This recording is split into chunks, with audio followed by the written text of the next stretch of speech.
What's going on, everybody? Welcome back to episode 7 of the Silver and Gold. I'm Josh. And I'm Mike. And today I'm very excited to announce that we have a very special guest in store for us today. So a lot of you probably know this person already based on the thumbnail, but I'm going to introduce into a little bit more depth. So our guest is the publisher of FanNation's All 49ers. He's Bishop O'Dowd's finest. He is the heart and soul of UCLA. He challenges Shanahan to be better. You want to hear something nice about your team? You're in the wrong place. You want to hear something about the brutal, honest truth about your team? You're in the right place. You've come to the right guy. The master of disaster, who is also married. The undisputed 49ers content creator of the world, Greg Cohn!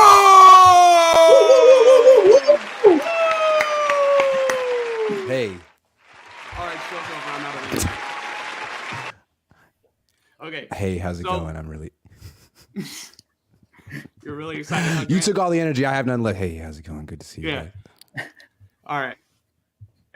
That was cool, man. I liked it. Josh, come back. Josh, come back. So, Mike, man, you watched this game? Yes. It was crazy. It was crazy. I mean, I had heard so much about the joint practices. I wasn't sure how the game was going to go. I started watching the game a little late, so I didn't know, and I kind of blacked myself out. What Josh says is Wi-Fi dropped. Can I tell you about these joint practices?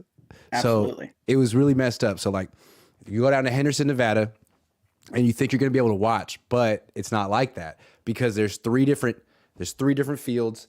And they only use these two, and they make the media stand over here. So I'm mad. I'm complaining because I can't really see the Niners that well. But then I have this epiphany, like the Raiders beat writers have it way worse because like Jimmy is on the third field. So if you think about it, like the Raiders were screwing us, but they were really sticking it to their own guy. Like, damn, That's even more disrespectful. I couldn't believe that. So other than that, and they didn't feed anyone. I was hungry. Yes. There we go. I'm back. Oh, what's up, man? This is the second time today my Wi-Fi's dropped. As soon as it's all good. Yes, you know, Xfinity just wants me to waste your San Leandro Wi-Fi is notoriously spotty. Sorry. You're good. Yeah, I think any trouble with it. I haven't had any trouble with it. You literally brought the house down with that intro. It was so good. The whole Wi-Fi infrastructure, like I said, I used all the energy, so like, you know, the whole grid went down. But what did you guys dive into? Are we ready to go into our first topic? I was explaining how great the media experience was in Henderson, Nevada. Yes. Okay, so we're talking about the media experience. I was just going to say, I actually saw a couple of videos because the Rams and Raiders just started joint practice today. And in LA, they're 5 feet from the players. And I saw videos from, you know, media or Raiders beat writers and whoever, pictures, like you said, 3 fields away from view. Yeah. Where it's like, what are we doing here? You know? It just seems like real disrespectful. I heard Greg Papa was pissed. how to waste people's. Oh, he was so pissed. He came up to me on the sidelines. This is just, you don't treat people like this, and I was like, no, you don't. I'm gonna go make my video about it. Yeah. I mean, it's hard. It makes your job harder. I just forgot that Greg Papa was with that team though, so he must have felt like they should have rolled out the red carpet, and they didn't. Sorry, Greg. Is it true that he was so close to Al Davis that he was almost the GM of that team? No. No, I heard. Okay, close. I don't know where I heard that from, but like I heard that the Greg Papa. Greg Papa is almost the G. No, right. No. Well, no. I gotta check my sources. Sorry, he might think that, but I don't. Maybe Al made him think that. Like, yeah, man, good suggestion. Maybe we'll take it under consideration. Well, I'm also, glad I they made had you some laugh. really bad draft picks the last 20-something years of Al Davis' tenure, so maybe he shouldn't take that. Maybe he was him. Maybe that's the problem.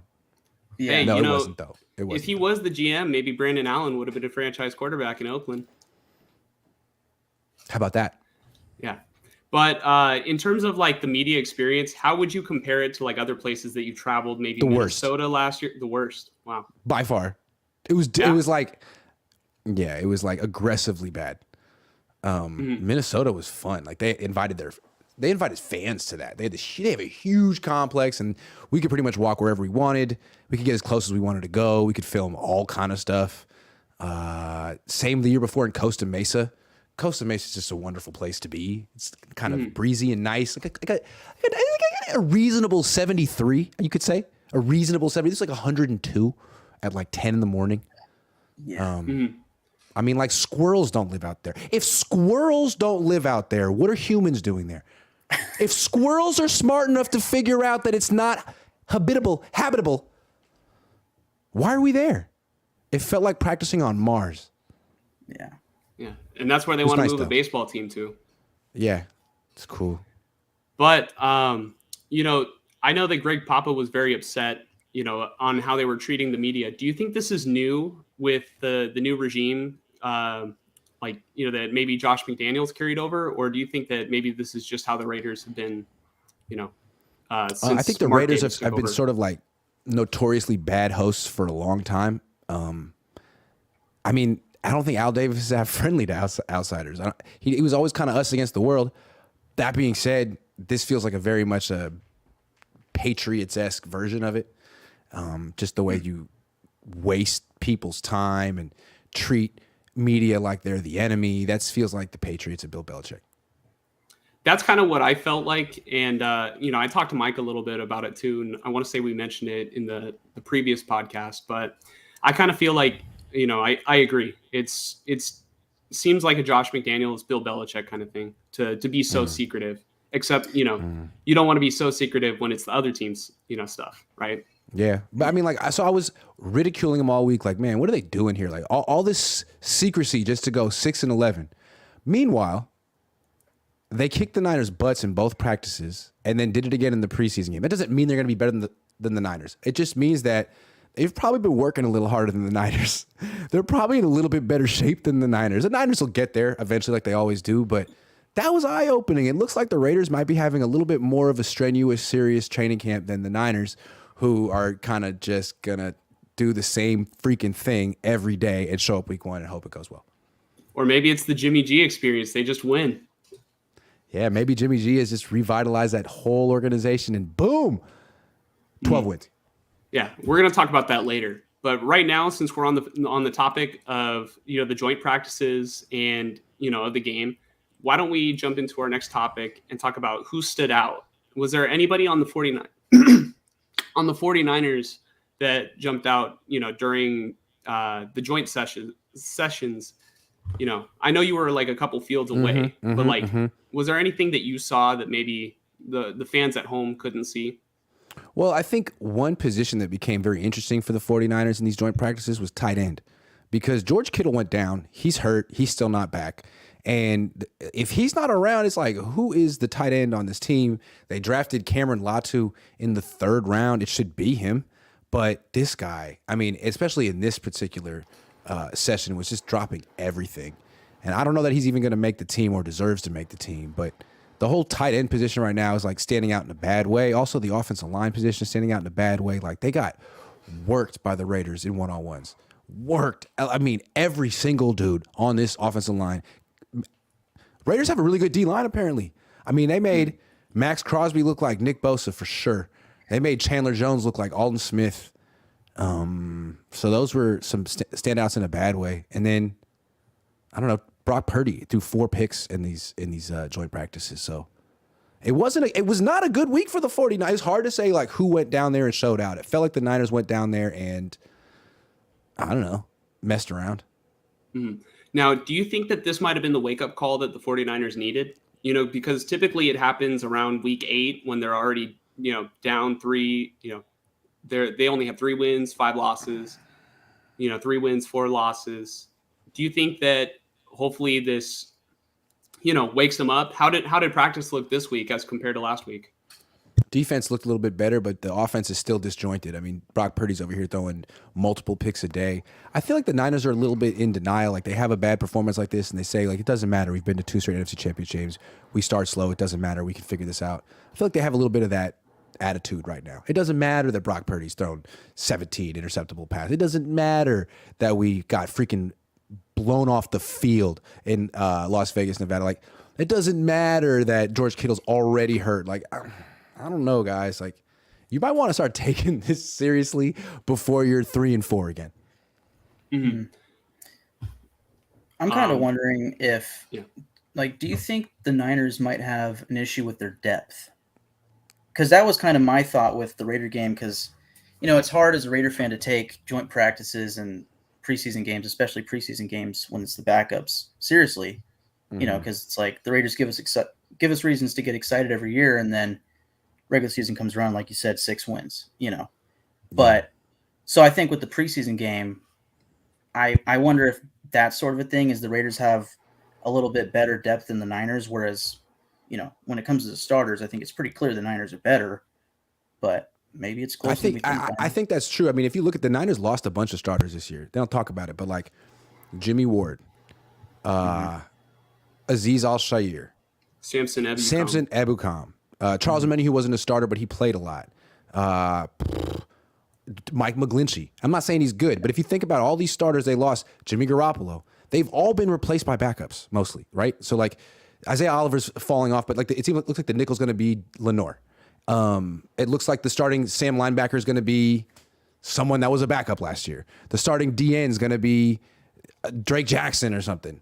The starting right tackle is going to be the backup right tackle from last year. Like, so all the depth that was, Colt McKivit's a pretty good backup offensive lineman. Now he's a starter. So what's the depth now? Guys who haven't proven it. Matt Pryor is the backup right tackle. Yikes. Daniel Brunskill not here anymore. Like that whole class of players that were important but not stars, gone. And those guys have played in playoff games. Those guys have played in Super Bowls. Now you got Oren Burks. You got Drake Jackson. Like Cleveland Farrell. There's an old name that you guys should know. Yeah. I don't know. These guys have a lot to prove. Big shoes to fill. Yeah. So when you talk about the offensive line depth, so behind McKivitz, who would you say has, at least looked adequate at all? None? Who has at least looked adequate? That's a tough one, man. I'm not sure how many legit offensive tackles they have on this team. They have this one guy. He's an undrafted free agent from Hawaii, he went to Hawaii. His name is Ilm Manning. Manning. He's 6'2", and somehow he seems to be able to play that left tackle position pretty well. Other than that, I mean, it ain't Jalen Moore. Leroy Watson seems like a year away. And could you really have a 6'2" undrafted free agent rookie swing tackle? Maybe. I don't think he's going. Probably gonna be Jalen Moore, which is scary. But because I don't know, Matt Pryor in particular. Holy moly, is he slow? Sorry. I mean, so if the Niners get off to like a tough start, or let's just say they don't have a great season, do you think that maybe the fall guy the Niners would point out won't be any of the quarterbacks, but might be the offensive line? Oh, we just need a tackle. We lost McGlinchey, and he was such a great player. It's hard to, typical Niners excuses. Right, because like they spent the whole year saying, hey, how do you guys know that McKivitz isn't going to be good. That's what you said last year about Jake Brendel, and look at how he turned out. So they've been hyping him up. They've compared him to Jake Brendel on the record a lot of times. Jake Brendel was a Pro Bowler last year, so it seems to me that they're sort of predicting a Pro Bowl season for Colt McKivitz. And if he's a freaking liability, I don't see how they can turn around and be like, well, we always kind of knew that he wasn't that good. Well, then why'd you start him and why'd you compare him to Jake? Like, I don't know. Maybe they always find a way to make an excuse, but it feels like they're saying Colt McKivitz is going to be a Pro Bowl right tackle, and Brock Purdy is a franchise quarterback, and they have no weaknesses. They're the best team in the league by far. All their players are great, and they're going to win the Super Bowl because they also have the best coach in the league. They literally have the best everything, and that's why they're going to win the Super Bowl this year. It's nice. Yeah, you talk about Brock Purdy, being the person who's going to lead them to the Super Bowl. Would you say that Brock Purdy has returned to form based on what you've seen? And I would more hope specifically, do you think the offense is? Do you think the offense is going to return to the same efficiency that they had down the stretch last season? Not anytime soon. It's so funny. Kyle Shanahan was talked today about Brock Purdy, like right after Brock Purdy threw 2 picks and one that was dropped, and he was asked like, what do you make of all these picks? And he kind of gets defensive and says he's completely healthy. He's completely healthy. Like, oh, that makes it worse then. That's not reassuring that he's completely healthy and throwing all these interceptions. That's just who he is. That's just who he's going to be. I don't know. Kind of scary. Maybe this is who he is. Maybe he got lucky last year. I don't know. He did have a lot of interceptions dropped. Maybe our perception of him would be different if those had gotten caught. I don't know. I think that's a great point because I sort of had my questions last year about whether what we were seeing about Purdy was, just the weapons. I mean, if you have an adequate quarterback back there, they're going to score points. And, I don't think that besides the Cowboys and the Eagles, who knocked him out of the playoffs, I don't think he faced that many great defenses. Like, maybe he faced a couple solid teams, but, it seemed like, as a whole, there were teams that they could and they did just kind of barrel over. So, I don't know if what we're going to see this year is going to be as a result from the UCL injury, or if it's just going to also be a combination of, the defenses are just going to start figuring him out, because I want to say that last season he had a huge tendency to roll out of the pocket to the left, and find Ayuk, find Debo, find Kittle. I don't know if it's going to be that easy with defenses adjusting. I feel like this is a redo of the 2019 offseason. Jimmy Garoppolo was coming off ACL surgery. He threw so many freaking interceptions in camp, including one day where he threw 5 in a row. Not in a day, in a row. And everyone's like, well, the Niners went to the Super Bowl that year. Yeah, but, they had no confidence in Jimmy Garoppolo. Their whole offense was him handing off. And as the season went on, it was more and more and more. And you know how that season ended. So it feels like that again. Like everyone at that time was saying, hey, Jimmy's 100% healthy. Okay. So he's just a turnover machine then now. Yeah, pretty much. Yeah. And so we're going to have to limit that. Okay. So that's what Brock is. So we just have Jimmy Garoppolo Jr. here for cheaper and a different haircut with a slightly different jawline. Great. One thing I will say, it is a huge advantage to have, somebody who is similar in play to Jimmy Garoppolo on a rookie contract, because Purdy's making less than $1 million, and Garoppolo was making, like $25 million a year, a huge chunk of the cap. But what we're seeing now, I feel like they're a top heavy team now when they weren't in the past. A lot of their stars are getting older, and, their Super Bowl window is closing. So unless Brock Purdy hopefully can carry them to the Super Bowl and carry them to a victory, I don't know. It just seems like bad news for this team, and they might have to start looking for a quarterback next year. Yeah, it's almost like they're treating Brock Purdy like a win now, like a win now guy who has an opportunity, but they're not really committing to him long term. They say he's the real deal, which implies he's their long term guy, but they haven't even named him the starter for Week 1 yet publicly. So it kind of feels like they're like, look, we have this great team. It's expensive. We can't afford a quarterback right now. Brock's the best guy we can get. But who knows? In a year or two, the cap could go up. We could move some money around. Maybe we could afford another quarterback. So it almost feels like it's still an audition for Brock. And if it doesn't go well, they could pivot to another quarterback next year. Like they could bring in someone else next year. Or how about this? Let's say Brock starts week 1. He's not ready. He struggles. He loses. All of a sudden, he's not looked at as a savior anymore. Week 5, 6, 7, Trey Lance comes in. The offense is clicking. Happens every year with these quarterbacks, right? Maybe he all of a sudden is a savior, and then he's the starting quarterback next year. Or Darnold. Like that could all happen. This Brock Purdy story could change very quickly. And that's exactly what happened to Jimmy Garoppolo. Remember he signed the contract, came back 2018, lost week 1, barely won week 2, got hurt week 3. And then you're looking at him way differently. Just because the defense, the league had a longer look at him, more time to think about how to stop him. And shit happened. Sorry. No, I mean, you're fine. I curse on this channel all the time too. But I mean, one thing I have to say is, what is Brock Purdy going to do when he can't roll out left and defenses force him to stay inside the pocket? And when Kyle Shanahan forces him to stay inside the pocket, everyone's going to try to force him to stay inside the pocket. And to me, Brock Purdy is at his best doing 2 things: rolling out. He's good at throwing on the run, left and right, and screens. He's really good at dropping his arm down and finding different arm angles to get the ball around unblocked defenders and hit the screen pass. I'm not being sarcastic about that. That's good stuff. He's better at that than Trey Lance. But just in terms of dropping back and throwing from the pocket, I'll take Jimmy over Brock. Well, I'm sure Mike loves to hear that. I'll take Darnold over Brock. He's an interception machine when he drops straight back and throw. Is my opinion. Honestly, that's not even such a hot take. I've kind of felt like for a while that Trey Lance is better inside the pocket than Brock is, but Brock outside the pocket is just much better than. He's nice. Yeah, he's nice. He's nice outside the pocket. He is. He's good. He sets plays confidently. He's elusive. He can throw on the run accurately. I mean, he's made some really nice plays moving. He has. Mm-hmm. Is he still doing that at practice? Yes. Okay. Yeah.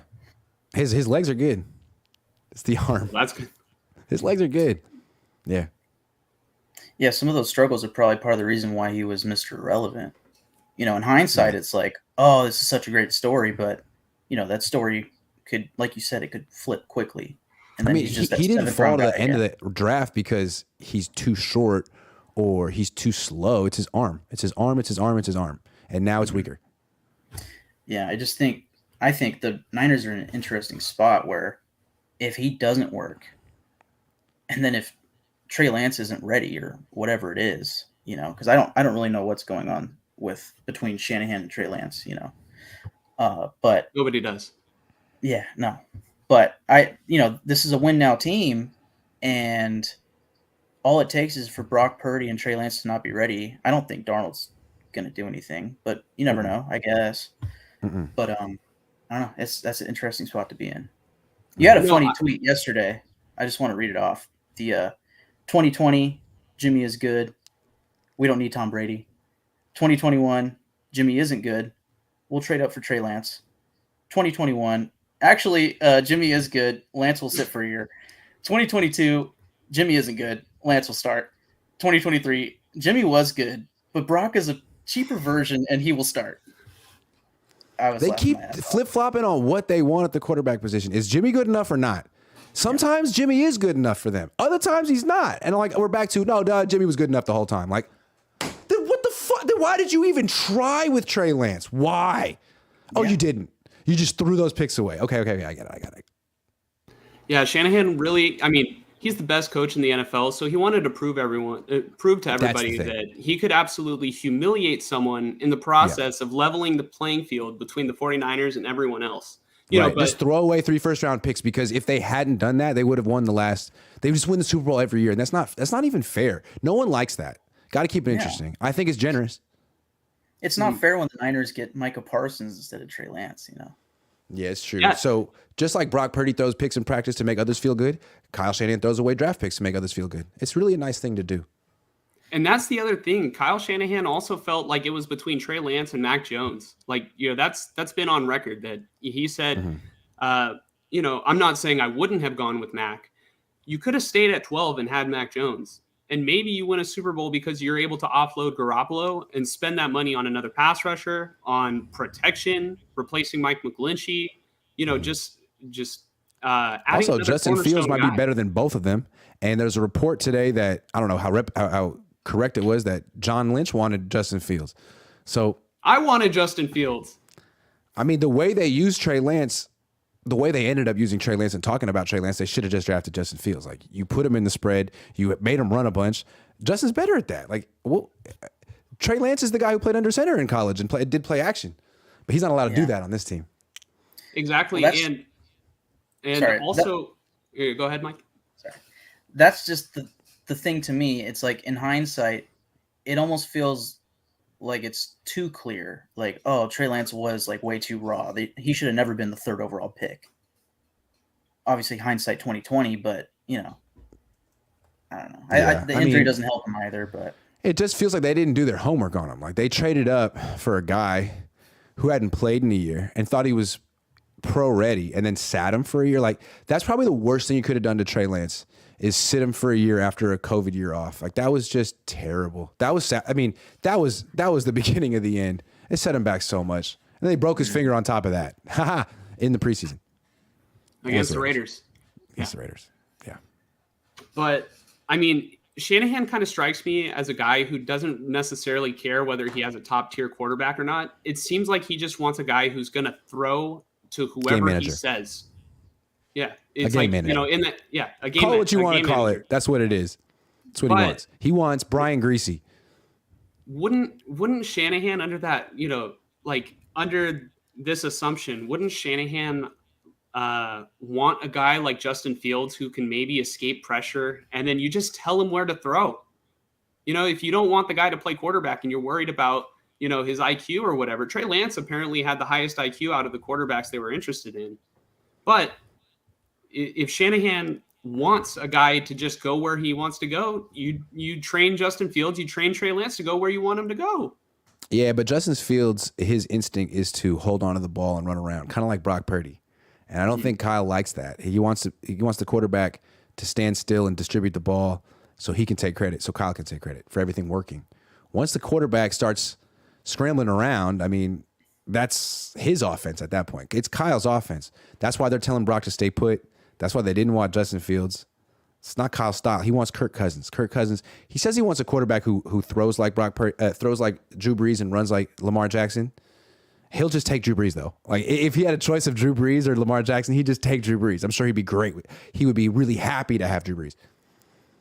Yeah, or maybe he'll take someone who maybe is a little bit more mobile than your average Joe and try to make him into Lamar Jackson or Larry Zonka or Derrick Henry, whatever you want to call it. Right. But, I see a couple questions or a couple comments. I'm just going to take them real quick. So Pia, this is my girlfriend. She says, Mike is low-key a Niner fan with the red light. I also agree. Mike, you're a Niner fan now. You're talking to Grant Cohn. So where you living, Mike? Where you at? San Leandro as well. Nice. My mom grew up in San Leandro. Oh, cool. He's a couple Gray blocks Street. away from me. Nice. What street? Gray Street, over by 150th, over by Harry's Hofbrau. Oh, okay. Yeah. Hell yeah. Love Harry's Hofbrau. Yeah. Hell That's like yeah. my dad's favorite place. Hell yeah. Turkey dinner is always Thanksgiving at Harry's, baby. Unless it's Oktoberfest, which is always fun too. I might want to go there tonight. No. I just talked myself into that $12 turkey dinner, baby. Yeah. It might be 15 now. I don't know. Probably. I mean, inflation, you know what I mean? But is it worth it? Huh? Hell is yeah. it worth it? Hell yeah. You. What's stopping you? Yeah. Well, I guess this show, huh? Yeah, I don't know. But we got a great question. So this is from my girlfriend's dad, Jose Cisneros. So he says, Grant, have you seen the coach have any communication with the quarterback during practice or the Raider game? You talking about Josh McDaniels? No. Talking about Kyle Shanahan. Kyle? Like, talking to his quarterbacks during practice or during the game. Not like directly. You never see him walk over to him and talk to him face to face. Always through the walkie-talkie, which is interesting because that's how he talks to him through the helmet. That's how he calls plays. But if you think about it, it's indirect. You're not saying it to his face, and he can't talk back. You know what I mean? It's a one line. It's I talk, you listen. And he could be 10 feet away. Like the quarterback could be right there. Kyle could be right here. He like turn his back to him. Sometimes after a play, he'll like yell into it. Like, man, he's right there. Go tell him. That's one thing that I think is kind of interesting about Kyle. He's very like, he's confrontational, but it seems like he's like not like face-to-face confrontational. Mm-hmm. You know? Yeah, I mean, that is very interesting. And I wonder if part of it has to do with he doesn't want the media to also see who he's talking Maybe. to, because Kyle Perhaps. Shanahan also loves to be like a master of deception. That's And, smart. That seems like something he would think about. Yeah, he tries to prove that he's smarter than everyone else. That's just something that I've noticed. And I mean, that's from my point of view. Maybe he doesn't. I could be completely wrong, but that's just my take. But another thing that I wanted to go back, and you mentioned that Kyle doesn't like the whole the improvised stuff that maybe Purdy does. I would say that maybe he didn't like it before, but it has worked out so far. So he's called Brock Purdy the real deal. And Brock Purdy showed a ton of success last year, and it made Kyle look like a genius. And that just further proves the point. He loves when his ego is able to get inflated. And they talk about, right. Oh man, Shanahan's so great. He's so brilliant. He took Mr. Irrelevant and made him into the real deal. According to it's a good way to think about it. If you like, what would be better than turning Trey Lance into a franchise quarterback, turning Mr. Irrelevant into a franchise quarterback, right? If you think about it, like Kyle's ego doesn't need Trey Lance to work out because he just like shot the moon with the latest pick ever. If you think about it that way, it kind of might explain why Kyle's so eager to make this Brock Purdy thing work. Like it trumps Bill Belichick and Tom Brady. You know what I mean? It would essentially become the greatest draft pick ever if he wins a Super Bowl. Like you know what I mean? Like it's Besides Brady, and maybe there's like a lot of people that I'm overthinking. It definitely at the quarterback position seems like a lot of one of the highest value picks that you got like towards the end of a draft, right? Mm-hmm. So I don't know if you guys can think of any names, but I think even if that's all you got from Purdy, that's still a hell of a value out of a 7th round pick. Any team would take that. Yeah, he's already outperformed his draft slot for sure. Yeah. So I think that we're ready to move on to our next topic. And it also kind of ties in with Brock Purdy and whether or not he's returned to form. But it's about whether or not the 49ers will start slow again. And so, Grant, I want to ask you, have the 49ers given you any indication that they'll get off to a faster start this year than in years prior? No, absolutely not. Look what they did against the Raiders. Not just one day, but in the joint practices too. They're giving all the indications that this is going to happen again. Kittle's hurt already. Greenlaw's hurt already. Their quarterback is doing the Jimmy Garoppolo impersonation in training camp. Like, this has the feel of a team that is going to take a month, which is crazy because they have Christian McCaffrey. Like, also, Nick Bosa's not here. Mm-hmm.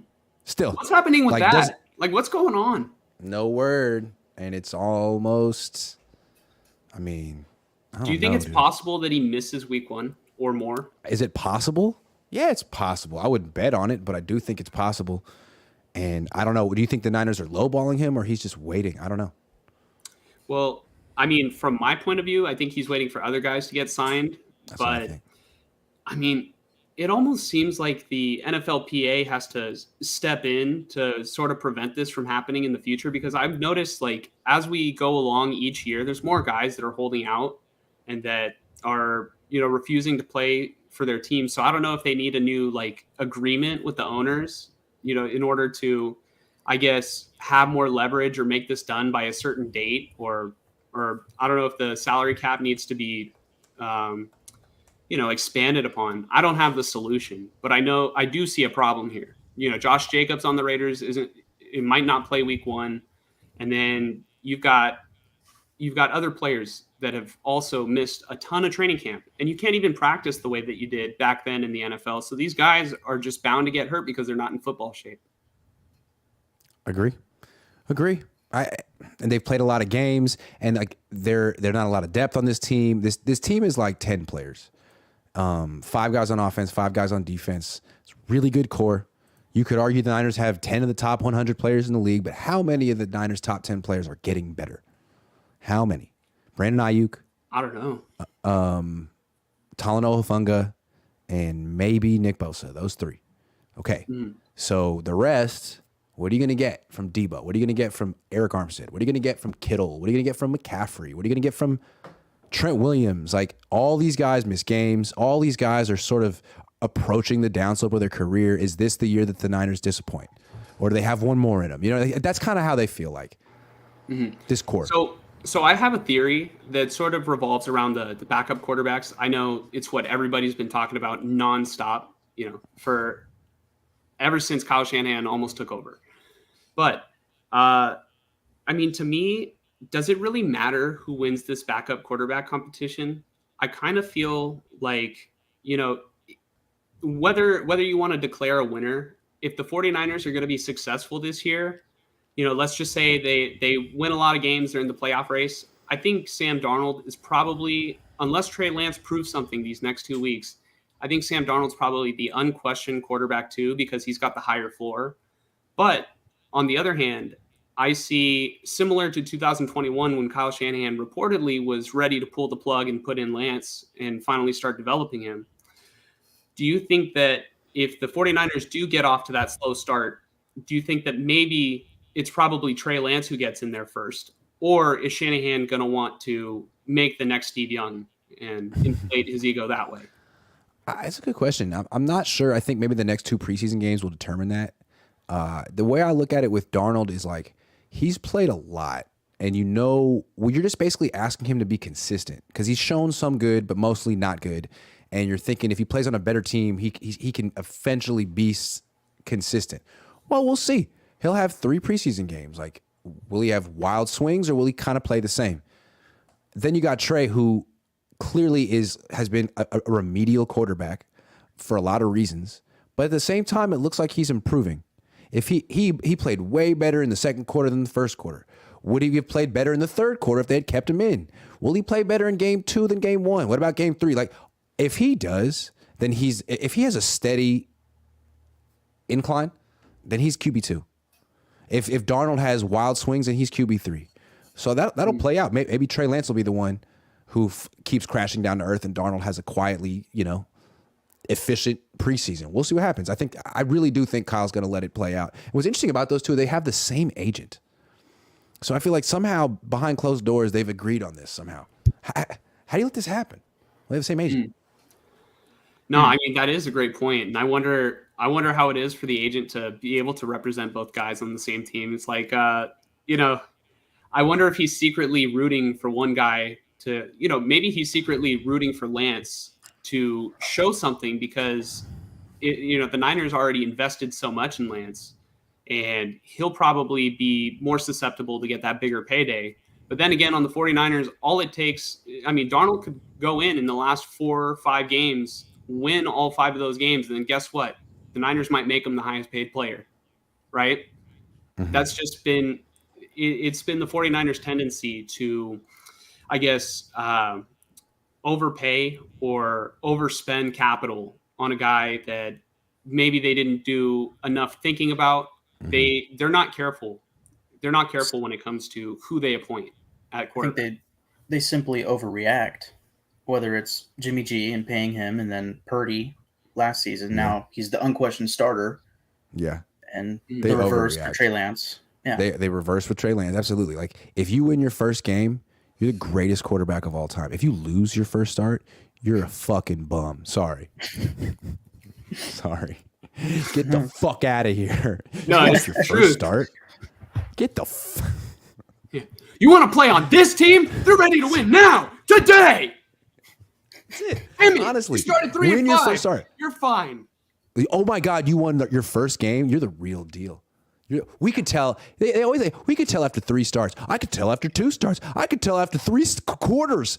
No, you couldn't. Shanahan really said that this week, didn't he? He could tell after 3 games. He could tell. Yeah. You're making the same mistake. It's and you're proud of it. Yeah. You're like bragging about it. Yeah. And you know what's ridiculous? is What? that you brought up a great point that Lance looked much better in the second quarter than he did the first. I would say in every single game that he's played, he look, except for like the preseason games last season, he looks much better as the game goes along. Like, I guess his first start against the Cardinals, the first drive he threw an interception, and then after that, I think they outgained the Cardinals, who were 8-0 up to that point. Yeah. Right? And it's like we keep saying like, hey man, he hasn't played that much. He needs reps. Like practice won't quite get it done. Yeah, you see that.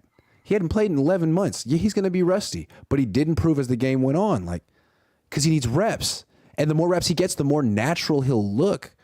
I'm not saying he's going to end up being a good quarterback, but he could be somewhat more functional like in quarter 3. I expect him to look a lot better next week. Maybe I'm wrong, but I expect him to look a lot better next week. Well, I mean, what would he have to do to look worse? Do a couple of those interceptions have to be caught? Like, yeah, I mean, good point. I don't think it matters to national media because national media is just going to run with the whole Lance is bad, the 49ers messed up. Luckily, they have Purdy.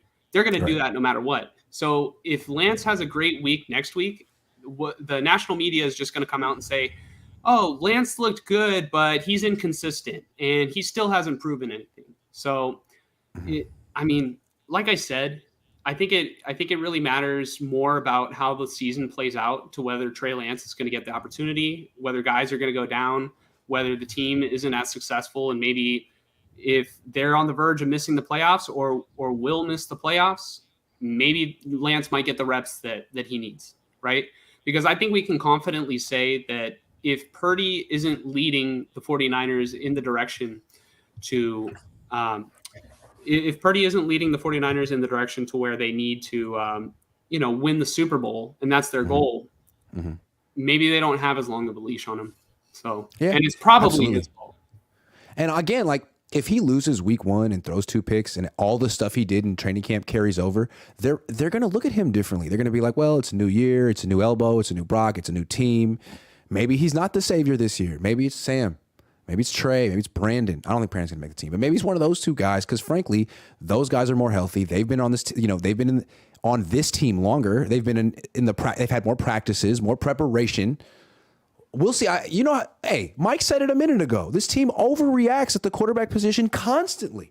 Imagine one loss, and it's bad from Brock Purdy week 1. They'll look at him totally differently. Mike knows what I'm talking about. Mike knows that I'm not bullshitting. Yeah. Tell him, Mike. Well, Tell him, Mike. With all this practice recently, these interceptions and such, if he keeps that going, and maybe you notice that Trey Lance or Darnold or both are getting a little consistently better, and then week 1 and 2, Purdy goes out there and he just loses the game, you have to make that change. Have to. So. Yeah. So I think we're ready to move on to our next topic. Grant has been very generous with his time, so we're going to keep rolling along. Mike, go ahead. This is revolving Raider question. Raiders. Yeah, Raider question. What can Raider fans expect from Jimmy Garoppolo, both as a player and also as a leader, and sort of in a sense of changing the culture for this team? He's a real big time leader. I mean, he's the real deal. I think he's a way better at that than Derek Carr. I always feel like teammates kind of roll their eyes at Derek Carr. There's something a little like. There's a little bit of like fakeness. Yeah, like look at him, man. He's like rolling up his sleeve. Look at him, man. Like he's got he's like preachy. I don't know. Like Jimmy, I feel like is just a little bit more down to earth or likable or cool or all those things. I don't know. He's just more handsome. Yeah. I feel like so there's 2 things Niner fans will say about Jimmy: turnovers and injuries. The turnovers could be a Kyle thing, though. I'm interested in that. You have Jimmy back in that Josh McDaniels New England system where he was in for years as a backup. He knows it, and when I saw him in training camp, he wasn't throwing a hell of picks. He threw 1 in 2 days. Brock the one who threw 4. So maybe that's a Kyle thing. Maybe it's Kyle saying you should throw it here, and it's going to be open, and it's not always. And maybe this offense is a better fit for Jimmy Garoppolo, and he'll actually protect the ball a little bit better. That being said, the injury's coming. Sorry. Yeah. But luckily for the Raiders, it looked like Aiden O'Connell was fine as the backup. So true. I think the Raiders are in good Brock hands. Purdy out there, baby. Yeah. Yeah. So seriously. Go ahead, Mike. Actually, I mean, speaking of Aiden O'Connell, just a quick little question back to the joint practices. Was there anybody that you noticed from the Raiders, starter or backup, that jumped out to you? You I know, know I you're was kind of focused looking on the Niners, but I did watch the one-on-one pass rush drills a lot, and I forgot that Chandler Jones was on the Raiders because he was so bad last year. But damn, he looked just like the Chandler Jones. I remember he was killing Colton McKivitz, but that's not an accomplishment. It's crazy that the Niners have a starting right tackle who like can't block. Like, you wouldn't even expect him to. It's like, yeah, it's Chandler Jones. Like, yeah, but like there's guys like Chandler Jones all over the league. Anyway, Chandler Jones looked great. There's another guy that was beating McKivitz. His name was Malcolm Kuntz, 51. He looked a little, I thought he was like, I was like, is that Bruce Irvin? No, Bruce Irvin hasn't been on the team in 10 years. But Malcolm Kuntz, maybe it's just the Colton McKivitz effect, but I was impressed by anyone who went against Colton McKivitz. Also, Max Crosby's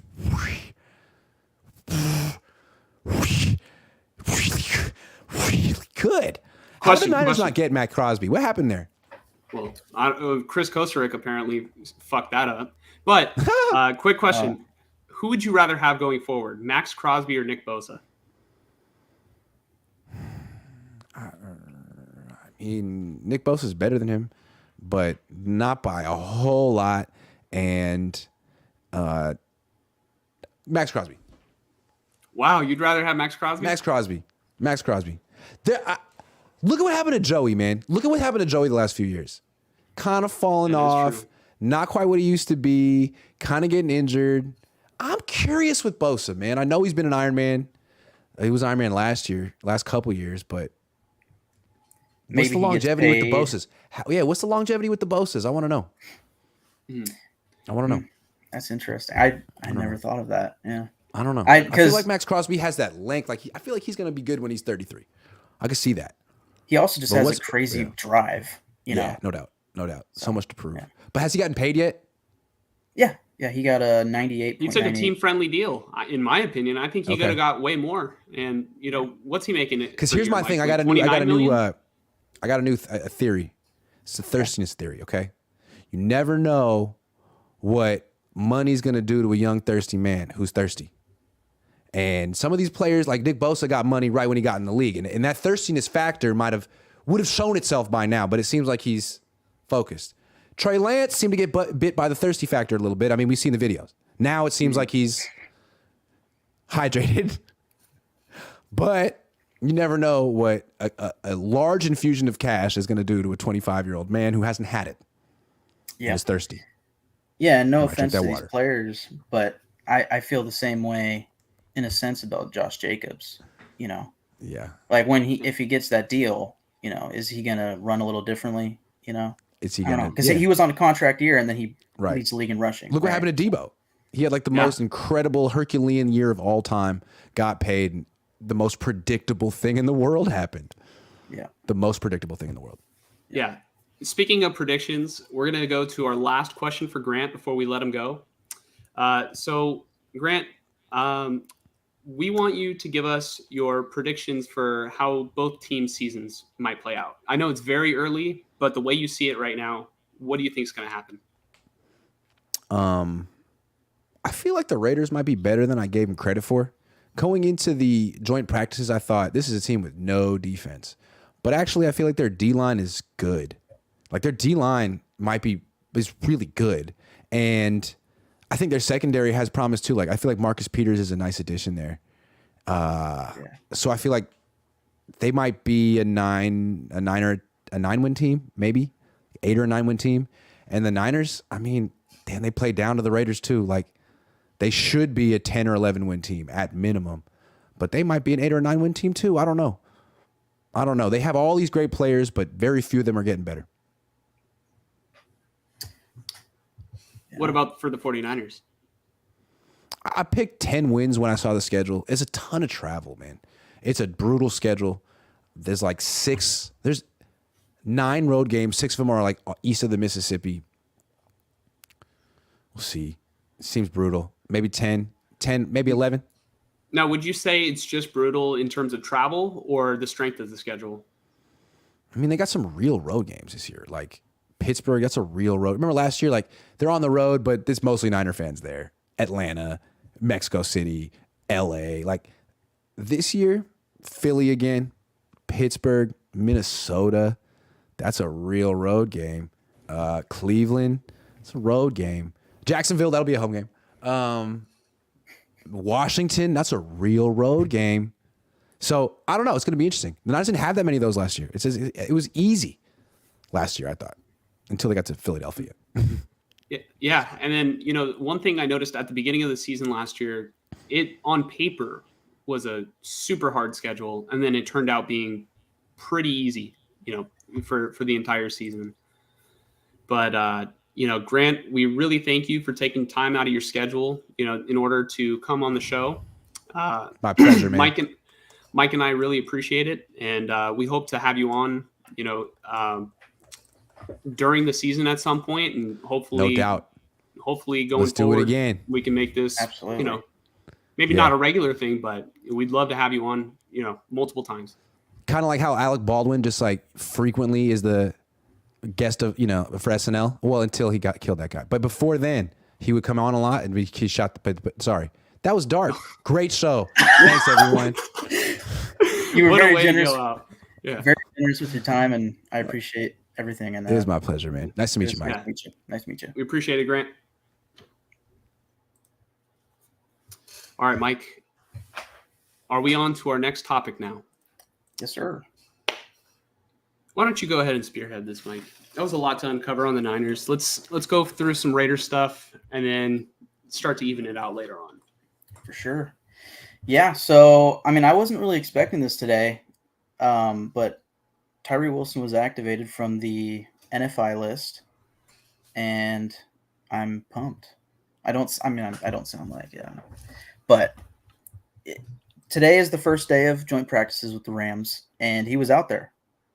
And I was a day or two ago. The day of the preseason game, I'm like thinking about all these players, and then it's like, damn, dude, we didn't have Tyree Wilson. We didn't get to see Michael Mayer, but he's been out there, But I was starting to get worried that Tyree Wilson would miss playing time in the regular season, and here we are. He's here. So I think it's time to get excited. And then additionally, Devontae Adams returned to practice today. Turns out that, that calf or leg injury wasn't that serious, and he was out there, duking out with the Rams as well. Mm-hmm.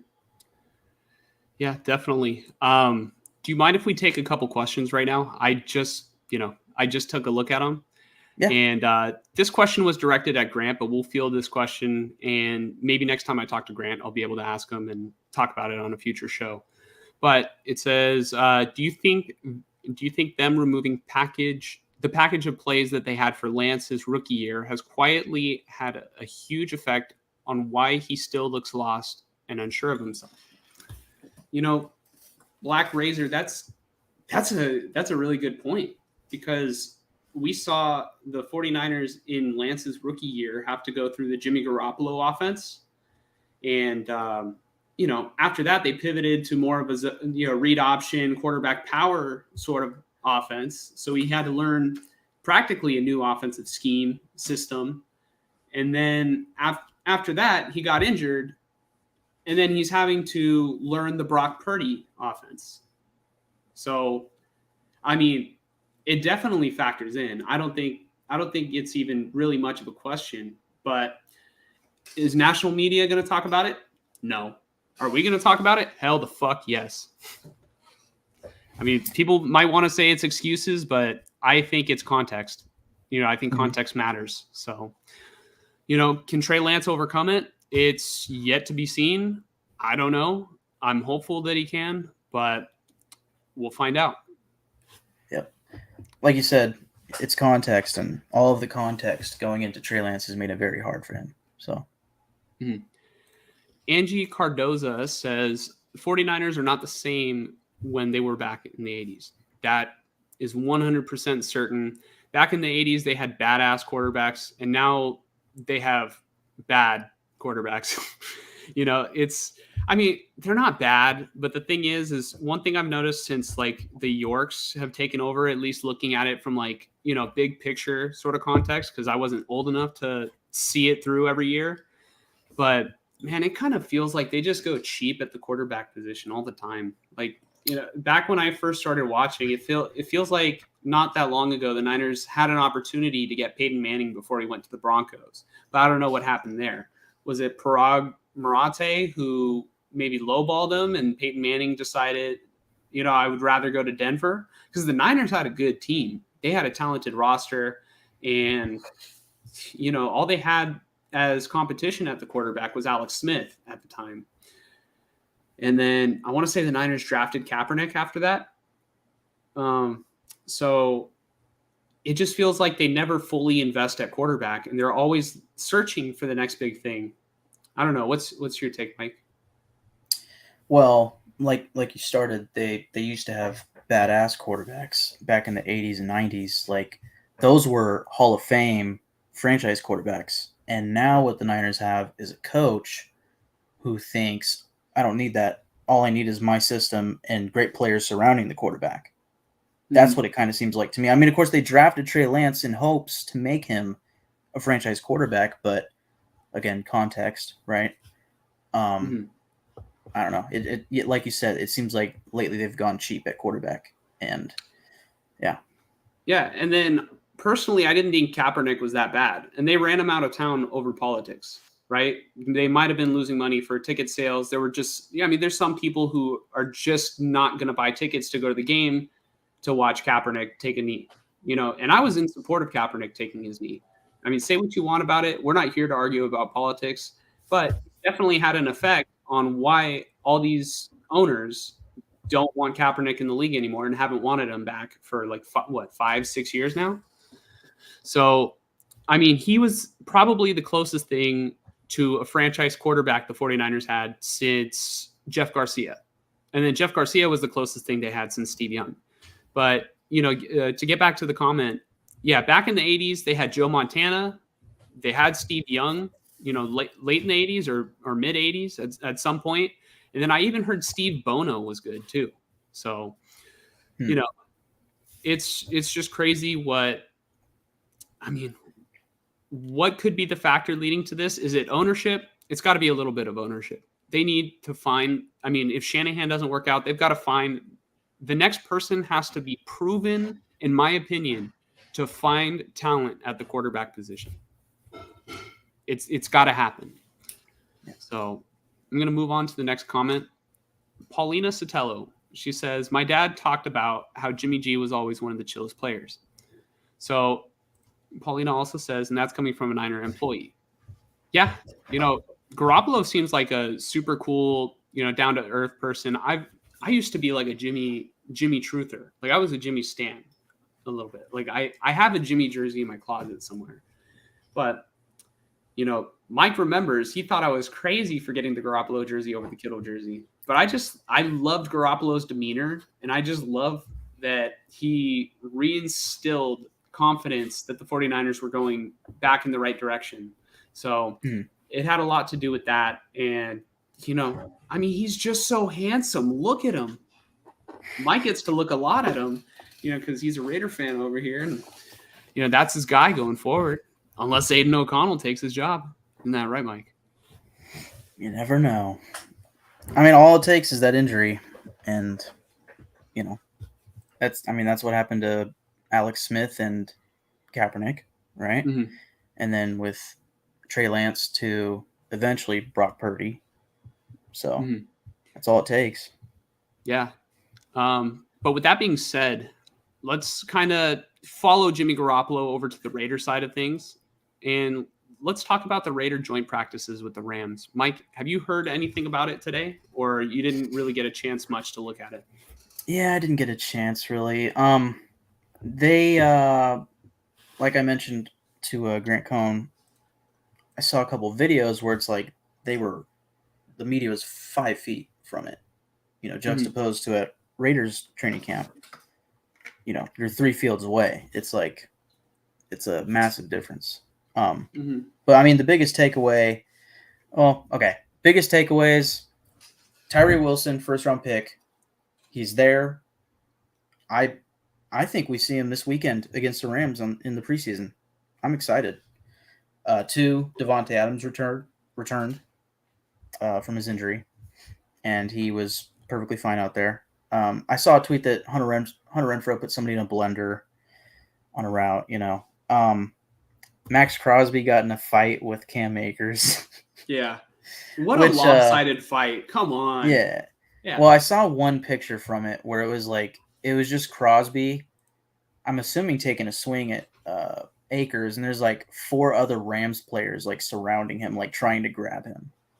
But I don't know the full context. I don't think there was a video, so I can't really say what happened. Yeah. Other than that, I mean, I'd say we could probably better cover the joint practices with the Rams next time. I heard the offensive line for the Raiders was bullying the Rams defensive line, which probably doesn't include Aaron Donald. The Rams, they don't seem like a talented team. They're top heavy, like we mentioned, about not even close to the Niners. The Niners have some depth. The Rams have no depth, and the Rams have only the shell of Matt Stafford. They have Cooper Kupp, who's got a hamstring injury right now. Maybe he's back, I forget. And then Aaron Donald. Other than that, I mean, try to name me a player right now. I'll give you Van Jefferson. Give me one. Well, okay. Well, you don't have to take my answer like that, but how about Bobby Wagner? Did you name him? He's back on the Seahawks, I think. Well, I think. I could be wrong. No, I think you're right. All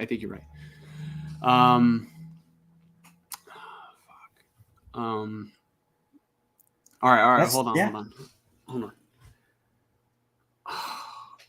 Cam Akers, Matt Stafford. Yeah. You know what? That's all I could name. I couldn't give you another one. I don't think. I couldn't. Yeah. Maybe there's a D line. They let go of Leonard Floyd. They let go of Allen Robinson. So I think it was Leonard Floyd that they had. So they're a completely different team than that Super Bowl winning team. So I don't really like. I was getting excited about joint practice news with the Niners, but I'm not going to get too thrilled over much from this joint practice session with the Rams because I really think they are not a good team. And actually, if anything, I worry. They're pros, okay? These are all pros, but I wonder and worry if the Raiders come out of training camp and these joint practices and these preseason games where they just kill these teams, right? Where it's like, oh, they clearly own these teams. It's like they're going to come out week 1, big swing and dick, and then they just get curb stomped by the Broncos. Like, I just hope that doesn't happen. I don't know. I've heard the Broncos have still been struggling even with Sean Payton. So, yeah, my bigger thing isn't necessarily the Broncos. It's more of there's something about this Raiders team that just they feel different, And again, I don't want to come out of this too confident or nothing. I don't want them to, but it feels like they're better coached. They're more disciplined, and their defenders are making plays on the football, which is something that Raider fans can agree has not been happening for the past 20 years since the time that they went to the Super Bowl, or since Khalil Mack, I really think this season comes down to Jimmy Garoppolo's health and the offensive line and how much better can the defense actually be. That'll determine, like Grant said, he, at very beginning when we had him on, he said something about 6 wins, right? And then when we asked him for his prediction, he said, well, after seeing them, I could see them as a 8, 9, 10 win team, So I'm right there with him. That's exactly when our first episode, I said we broke down the schedule, and every week it was like, oh, I'd love to win that game, but I can't say that we will, And then now it's like maybe the maybe Raiders we're better than even I thought, Yeah, because it's not one of those things where it's like, you're excited about what's on paper. It's finally like you're excited about what's been on the field for the Raiders. And, it's just, I mean, I'm happy for you because I know you've endured a lot of pain as a Raider fan. Just season after season, right? Not to take a jab at you while I pat you on the back, but No, I mean you're right, but don't be happy for me yet because again, I don't want myself to go into the season too confident. Because if I go in there too confident, like you're not going to be too confident. They're just going to win like the Super Bowl. I'm telling you right now, Mike. it's You're just Jimmy going to Garoppolo. We're at least going to the championship game. No, but 2017, right? We come off of that beautiful season in 2016 where Derek Carr almost gets them to like the third seed, and then the Chiefs beat us out. But and of course Derek Carr gets hurt, and it's like we have no chance, in that postseason. But coming out of that 2017, we ran it back with Jack Del Rio. The difference was, I want to say, that offseason we got rid of Bill Musgrave in favor of Todd Downing, and that was their undoing. And nothing like that has happened this year. I think, if anything, I'm more confident in the defense, mostly because of what we've been hearing, but this is year 2 for the returning defenders in the same system under Patrick Graham, who, I think he deserves credit for what's been going on this offseason. Again, I don't want to get too confident, and I think something I didn't really get to say, but, Grant Cohn said that the defensive line looks like it's like really good for this Raiders team. Was I my cutting out? Internet cut out. Am I good now? Yeah, you're good. You're good. But Grant Cohn was saying, he that this Raiders defensive line looks like it's really good this year. I think that the new defensive line coach for the Raiders deserves some credit. So let me pull up his name. Give me 1 second here. I just, this training camp, it's like, and then that preseason game. I mean, in the first drive, you get 2 sacks. Mm-hmm. It just seems like they have a different level of energy. That's my whole point. Is this whole team feels like they have a different level of energy to them, and they have something going on. Well, one thing's for certain, I have seen improvement out of that Raider defensive line. Like, now I can name you, several pass rushers who looked formidable and looked great against the Niners. And mm-hmm. I've seen clips today of them, of Raider players, I guess, taking advantage of the Rams offensive linemen. Granted, they're not a good offensive line. I'm still here, right? I didn't lose you again? Yeah. Okay. No, you're good. But, you've got Max Crosby. Well, you've had Max Crosby. You had Chandler Jones. Chandler Jones is probably, what Grant said. He said, damn, Chandler Jones still looks good, right? But that was against Colton McKivitz, so you take it with a grain of salt. But it's a good sign that he's getting good reps against a guy who's going to be a starting tackle in the league. Colton McKivitz isn't a backup anymore. I mean, he was last year, but still, you take it for what it's worth. And, Jordan Willis looked great. He looked great in that Raider, the Raider game. And then what's it called? Malcolm Kuntz. He also looked great. Yeah. So there was somebody else too. Isaac Rochelle. This is a guy that they signed. Didn't he get a sack too? I think he got that second sack, I want to say. Or it was the one where like a penalty got thrown and he didn't technically get it, but that might have been Adam Butler. But anyways, I mean, Isaac Rochelle was consistently creating pressure. Him and Jordan Willis were consistent. Like you said, Malcolm Kuntz, he looked really good. I was impressed. And even their defensive tackles were like creating a lot of pressure. And that's something that I've like taken issue with in previous years. And I've felt like that's what specifically Max Crosby needs on this team. Like, I've been saying the Raiders' biggest need is a pass rushing defensive tackle. Like, if you put Aaron Donald on this defensive line, it would be unfucking stoppable. Or even a who's the guy in the Colts? Used to be on the Niners. DeForest Buckner. Give me DeForest Buckner. I was on literally the thinking of him too. Line. Oh my goodness!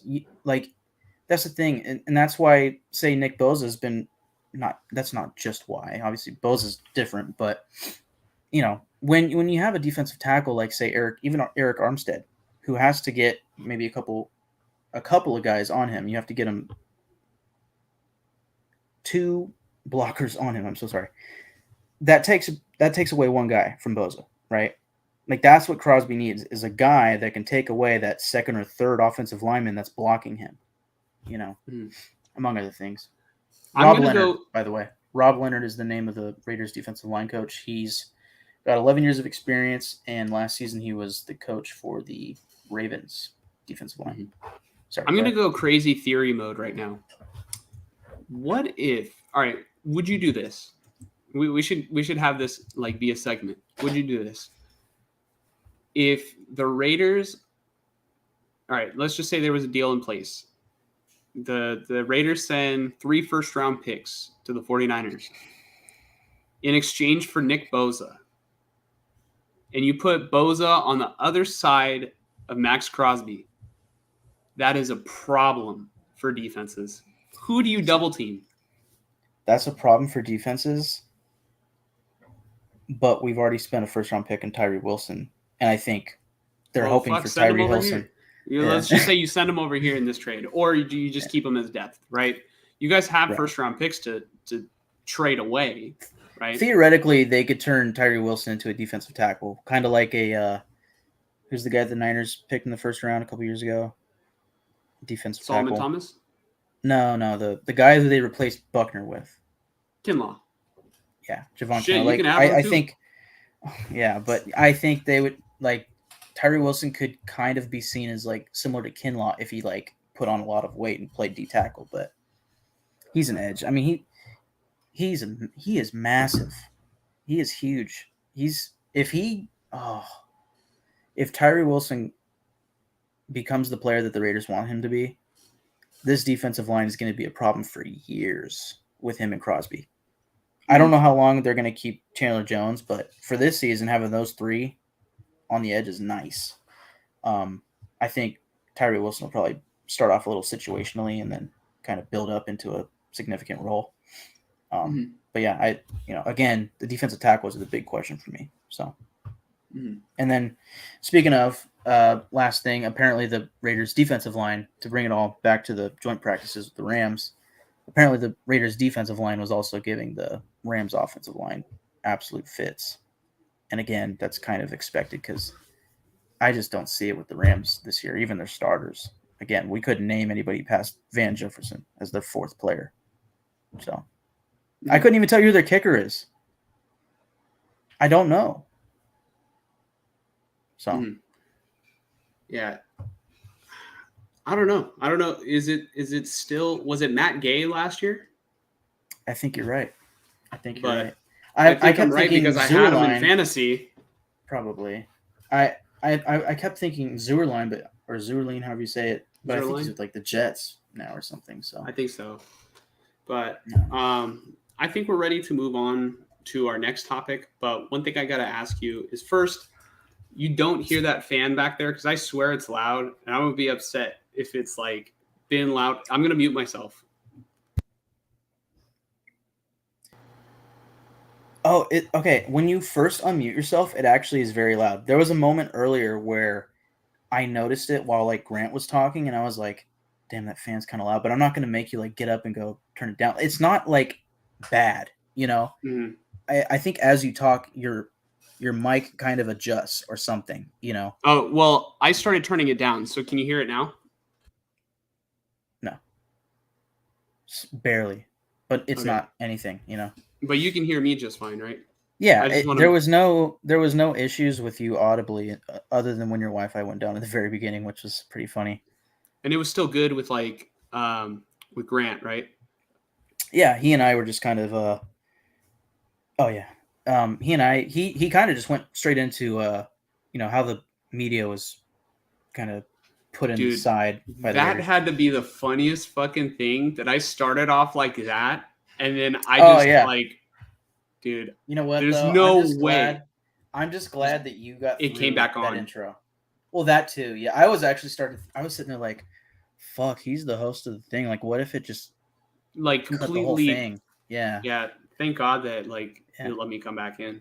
Well, it's funny because yesterday I was having Wi-Fi issues, and I was like, I swear to God, dude, if I come in here, Grant Cohn on, and my Wi-Fi drop, I'm gonna be pissed. But Dude, my there was a few Wi-Fi dropped times it was, earlier, yeah, and then it happened like right at the beginning of the stream.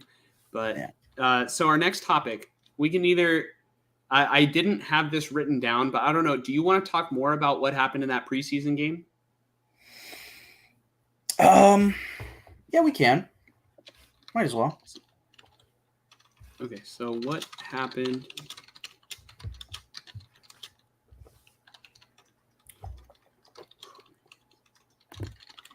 Oh. I had a conversation with my stepdad this past weekend that I want to talk about at some point, but I might save it for like right before the regular season because he was really hyping me up on Jimmy G. So okay, so he was one of those. He's a big Jimmy G fan. Mm-hmm. Okay, He thinks, like to summarize, he thinks Jimmy G is efficient. He thinks that his tendency is to not allow 3 and outs. He's a chain mover. Oh yeah, he's good on third down, so yeah, he is efficient. I just don't know if he's explosive enough to win a Super Bowl. No, you know what I mean? He's not that guy, but you're not that guy, pal. You're not that guy. What it all comes down to with my stepdad was he is great if you want to own the time of possession. And I don't know if you remember, that's something I've been wanting the Raiders to do. Because that's the only way to beat the Chiefs or the Chargers is to keep their fucking offense on the fucking sideline. So if you have Josh Jacobs gushing the defense for 4 yards, 6 yards, 2 yards, but continuously first downs, as Jimmy G is also doing 4 yards, 3 yards, 6 yards, 8 yards, 2 yards, but moving the chains and taking 10 minutes per drive, sometimes you won't get a touchdown, but you took a lot of time off the clock, and you got your defense to rest. So if that's something they can do, I remember telling you in 2019 when the Niners looked like the best team in football, and right there with them was the Tennessee Titans. The thing that they both did was they absolutely owned the time of possession games. Yep. Yeah. Now we're gonna find out this year if that was a Raider. If that was a 49er thing, like Kyle Shanahan's system thing, or if Garoppolo, if it was also a Garoppolo thing. My guess is that McDaniels might have the mindset that they might pass a little bit more because they've added Jacoby Myers and because, they drafted Michael Mayer very high and they added Austin Hooper and they still haven't paid Josh Jacobs. If they were going to be like a smash mouth football team, I think Josh Jacobs, if they were going to do the same things last year, Josh Jacobs might be here right now. Or McDaniels feels like, he's fine with, who is it, Zamir White? He's fine with him as the backup, or maybe he wants to take a look at one of these free agent running backs. But we'll definitely get more answers the further we get into the season. But with that being said, and one last thing about what you said about the Chiefs. The only problem is I want to say the Niners dominated the time of possession in their Super Bowl against the Chiefs. They probably had the ball for longer, but the Chiefs are just Mahomes is so talented, and that's Andy Reid is such a smart head coach. They can score whenever the hell they want to. And that's why you said it's important to keep them on the sideline. But if it comes like the final drive in the game, if you give them the ball with 13 seconds left, they proved that they can do it. I mean, that Bills playoff game, that's the epitome of the Patrick Mahomes and Andy Reid, and maybe also a big part of that is Travis Kelce. That's the experience you get with them. It does not matter how much time is on the clock unless it's 0, or unless it's a minute and you're up like 17, like you have to shut them out, which you're not going to do.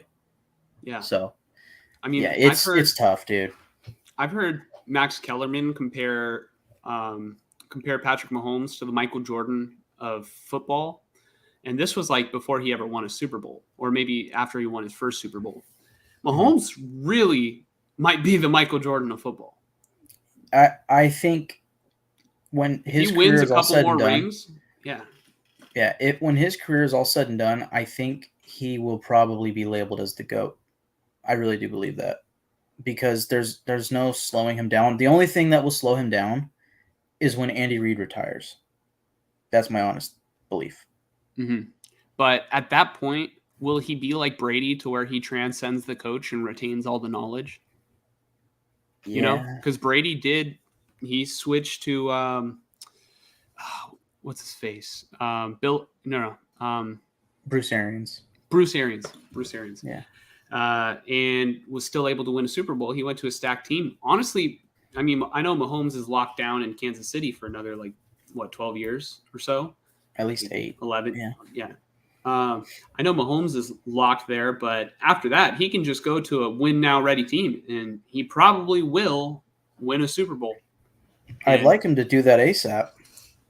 Can you please leave the AFC West? This fucking sucks. Dude, I'll tell you this. As a 49er fan, as Mahomes is in the opposite conference. To me, it's the Thanos saying, dread it, run from it. Destiny arrives all the same. At some point, you have to go through Patrick Mahomes, whether it be the Super Bowl or if you get lucky, you get Joe Burrow, and still Joe Burrow's hella good. Or it might be Josh Allen or Lamar Jackson. You're going to have a bad time. Yep. So, we're ready to move on. And let's talk about what happened in that preseason game between the Raiders and the 49ers. Mike, since your team actually showed up, I'll let you show up first. Go ahead. Well, it was pretty clear early on that the defense was just playing tougher football than the Niners offense or something.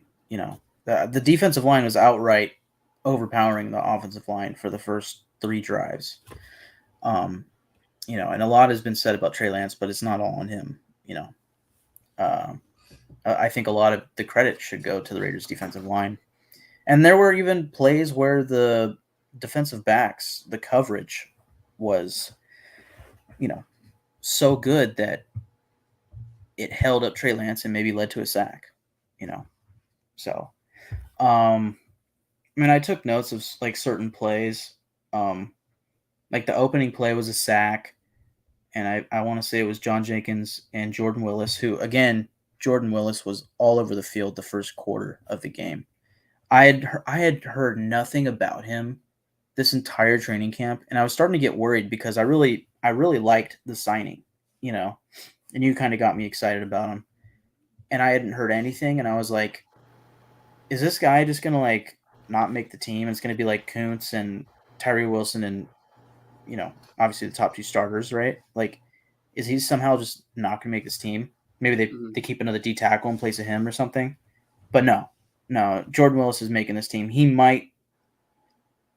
He has to be the 4th defensive end. If not, right now he might be the 3rd defensive end, and Tyree Wilson has a ways to go.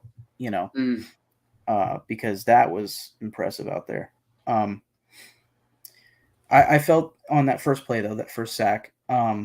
We talked about it in our breakdown, which we should shout out. We broke down Trey Lance's film, and like we said in the video, we're not exactly we're not quarterback experts. We're not film experts. Defensive alignment experts, nothing like that. I want to say, if you have to correct us on something, feel free to do so in the comments. And I don't know about Mike. I'm pretty sure he's the same way, but I love to learn, Yeah. Teach me teach me something. Like if there's something I missed in the breakdown, comment it, and I'll take a closer look, and I'll learn from it for the next time, Yeah. But go on.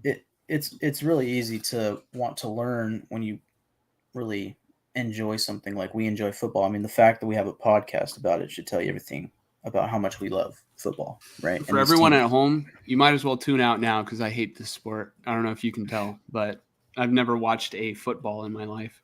You know what's funny? We went from 7 to 6 viewers, so at least one guy listens, or girl, or other. I don't want to. But Amik Robertson had Had good coverage on that first play. The Niners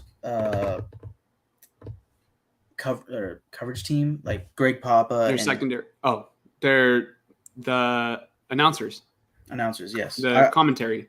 yeah. When I was watching the game, I was watching on theirs, and in the third quarter, they mentioned that the first play that Darnold got was apparently the same play as the first play that Lance got, which is an interesting choice. And on both plays, the quarterback's first read was the receiver on the right, which in this case was covered by Amik Robertson. And for Darnold, he immediately threw the pass. Lance looked and was kind of like, and looked somewhere else, because Amik Robertson he had good coverage. So I just thought that was interesting that they said that. I feel like I know the play you're talking about. It was the deep one to Ronnie Bell, right? It was. I think that was their second play. Oh, was the deep one to Ronnie Bell. The deep one to Ronnie Bell. I just want to say it was a beautiful throw. I don't know. I mean, I feel like Ronnie Bell maybe got away with offensive pass interference. Like it looked like his arm was extended. So I don't know if there was a little bit of a push off, but I'm not trying to make excuses. Obviously, the ref didn't call it. So maybe it was the right call. And, but like I said, beautiful throw. I just feel like, I don't know. I would have to see the replay again of that one, but maybe we got lucky with no OPI. Yeah. I don't really want to go like play by play or anything. I'll just kind of talk about guys who seem to stand out. For one thing, the most of the defensive line was just wreaking havoc and creating pressure, which was really nice to see for the Raiders. Some of the corners, I felt like, again, Amik Robertson did really good. Jacorian Bennett gave up a big 3rd and 10, but other than that, I think he had a good night. Duke Shelley had I thought, a great night. It just, his one pass deflection that should have been caught by him gets caught by a Niners tight end in the end zone, which was funny. Just the way Lance pictured it. Yeah. In the regular season, that would hurt.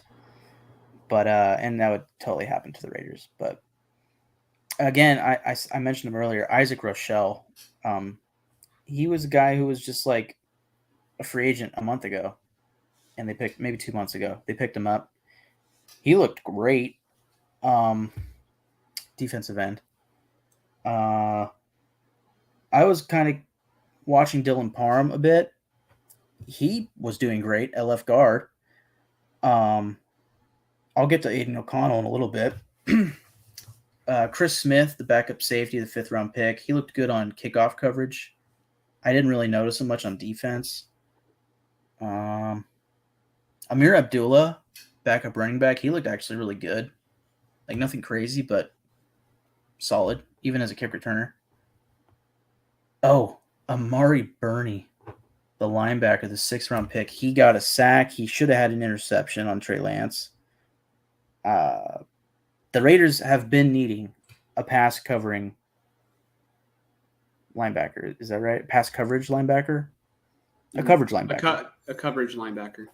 They have been needing one so bad. If he can turn into that guy, man. And even just right now, like I know Divine Diablo and oh boy, I'm forgetting his name. The other, oh man, hold on. Let me get his name. The guy who signed from the Steelers, Robert Spillane. I know they're going to be the starting linebackers in like their base packages, but perhaps on 3rd down, obvious passing downs, you might take out Spillane, who's not, from what I understand, he's not too good, versus the pass, and maybe you bring in a Amari Burney. So if he can become that guy, even if he's not a starter immediately, that's huge for the Raiders defense. Mm-hmm. Negative. I thought Justin Herron, the backup left tackle, had a fucking bad night. Also, Azizi Hearn, backup corner. He's an undrafted rookie. He was having it rough. He was the guy who gave up that big pass play against Darnold. Mm-hmm. Like he gave up a couple plays. He wasn't looking good. Justin Herron gave up a 2nd and 1 run stop to Cleveland Farrell. So then it became 3rd and 1, and then Aiden O'Connell did a QB sneak, but like it's 1 yard and it's a run right up the gut. Like if you watch the play over again, Cleveland Farrell is the edge defender, and Justin Heron's like, he's in his stance and he like goes to try to block Farrell, and Farrell must have went out like really wide. And for some reason, all Heron did, instead of like continuing to like step to the side, he just like swiped at Farrell's hand, and Farrell just like dipped and went right around him and got the tackle from the edge. And Zamir White was going up the gut of the middle of the offensive line. Like he went a ways. And I told you when you guys signed Farrell that he's really good against the run. So on obvious rush downs, if you see Farrell, like you should feel good.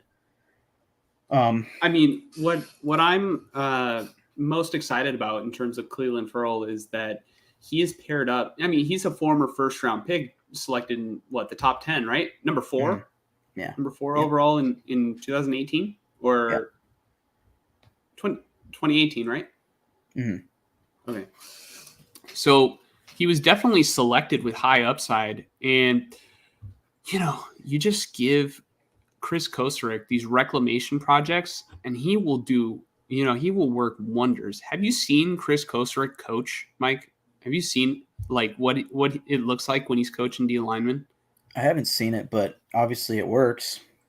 Let me pull up a clip because you have to see this. So Also, I know you kind of you mentioned it earlier with Grant Cohn. I don't know if Grant understood what you were talking about, but I saw that press conference when Max Crosby was talking about the meeting with Kosarek and the Niners. That shit was hilarious, dude. Okay, so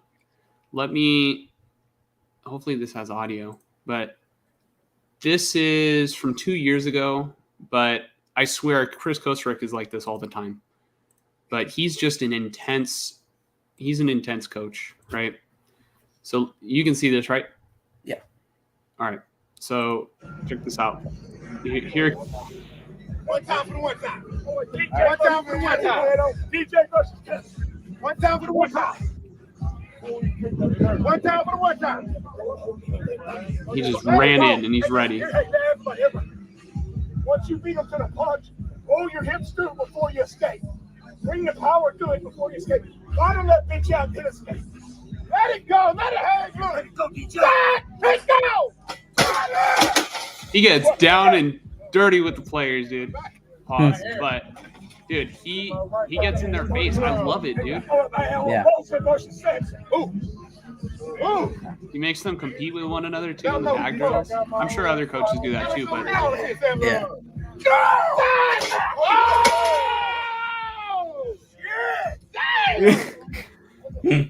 All right. Whoa. Go!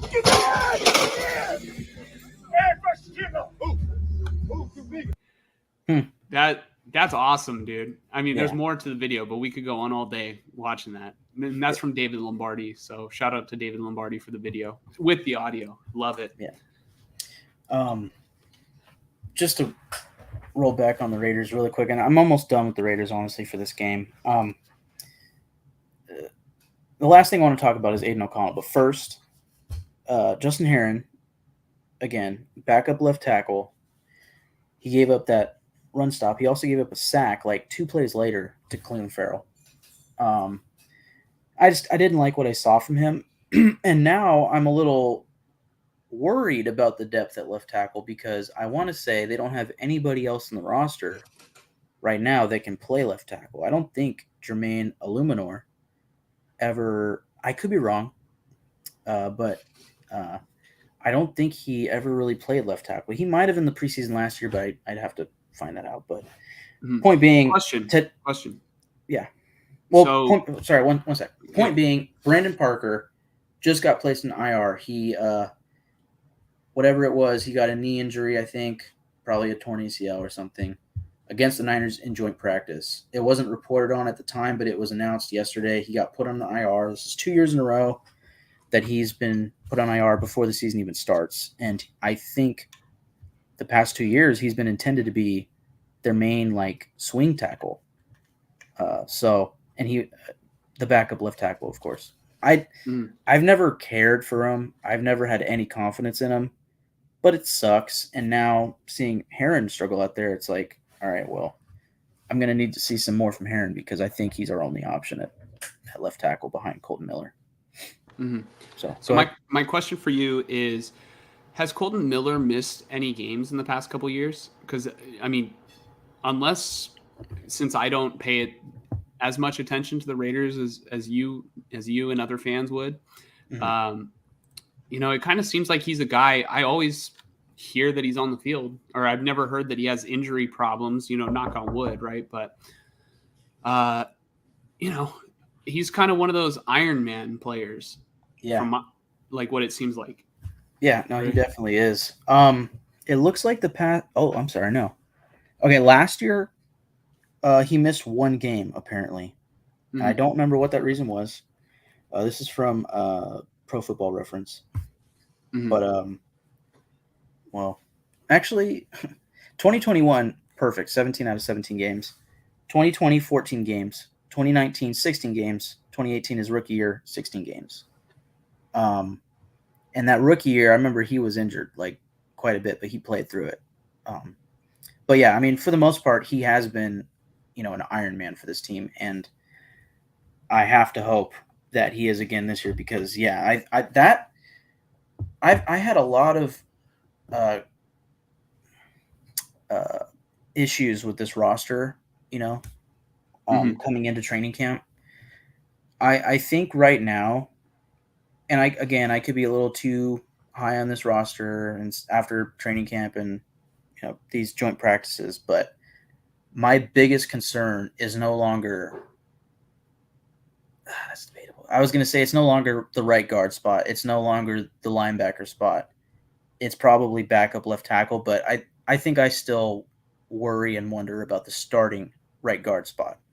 Other than that, I feel pretty solid about this team. Like, I'm not expecting to go out there and win playoff games, but I think this team can go out there and make the playoffs. That's how I'm feeling right now. But I feel like they have it in them. But is the typical Raider stuff going to happen in a season? Right. You lose 1 week and it just spirals, and then next thing you know, you lose to the worst team in football, and then after that, you beat a playoff team, and it looks like there's hopes. And then maybe you don't spiral down to get like the number 1 overall pick, right? Like there's just enough fight in the team to be below middle of the pack and miss the playoffs.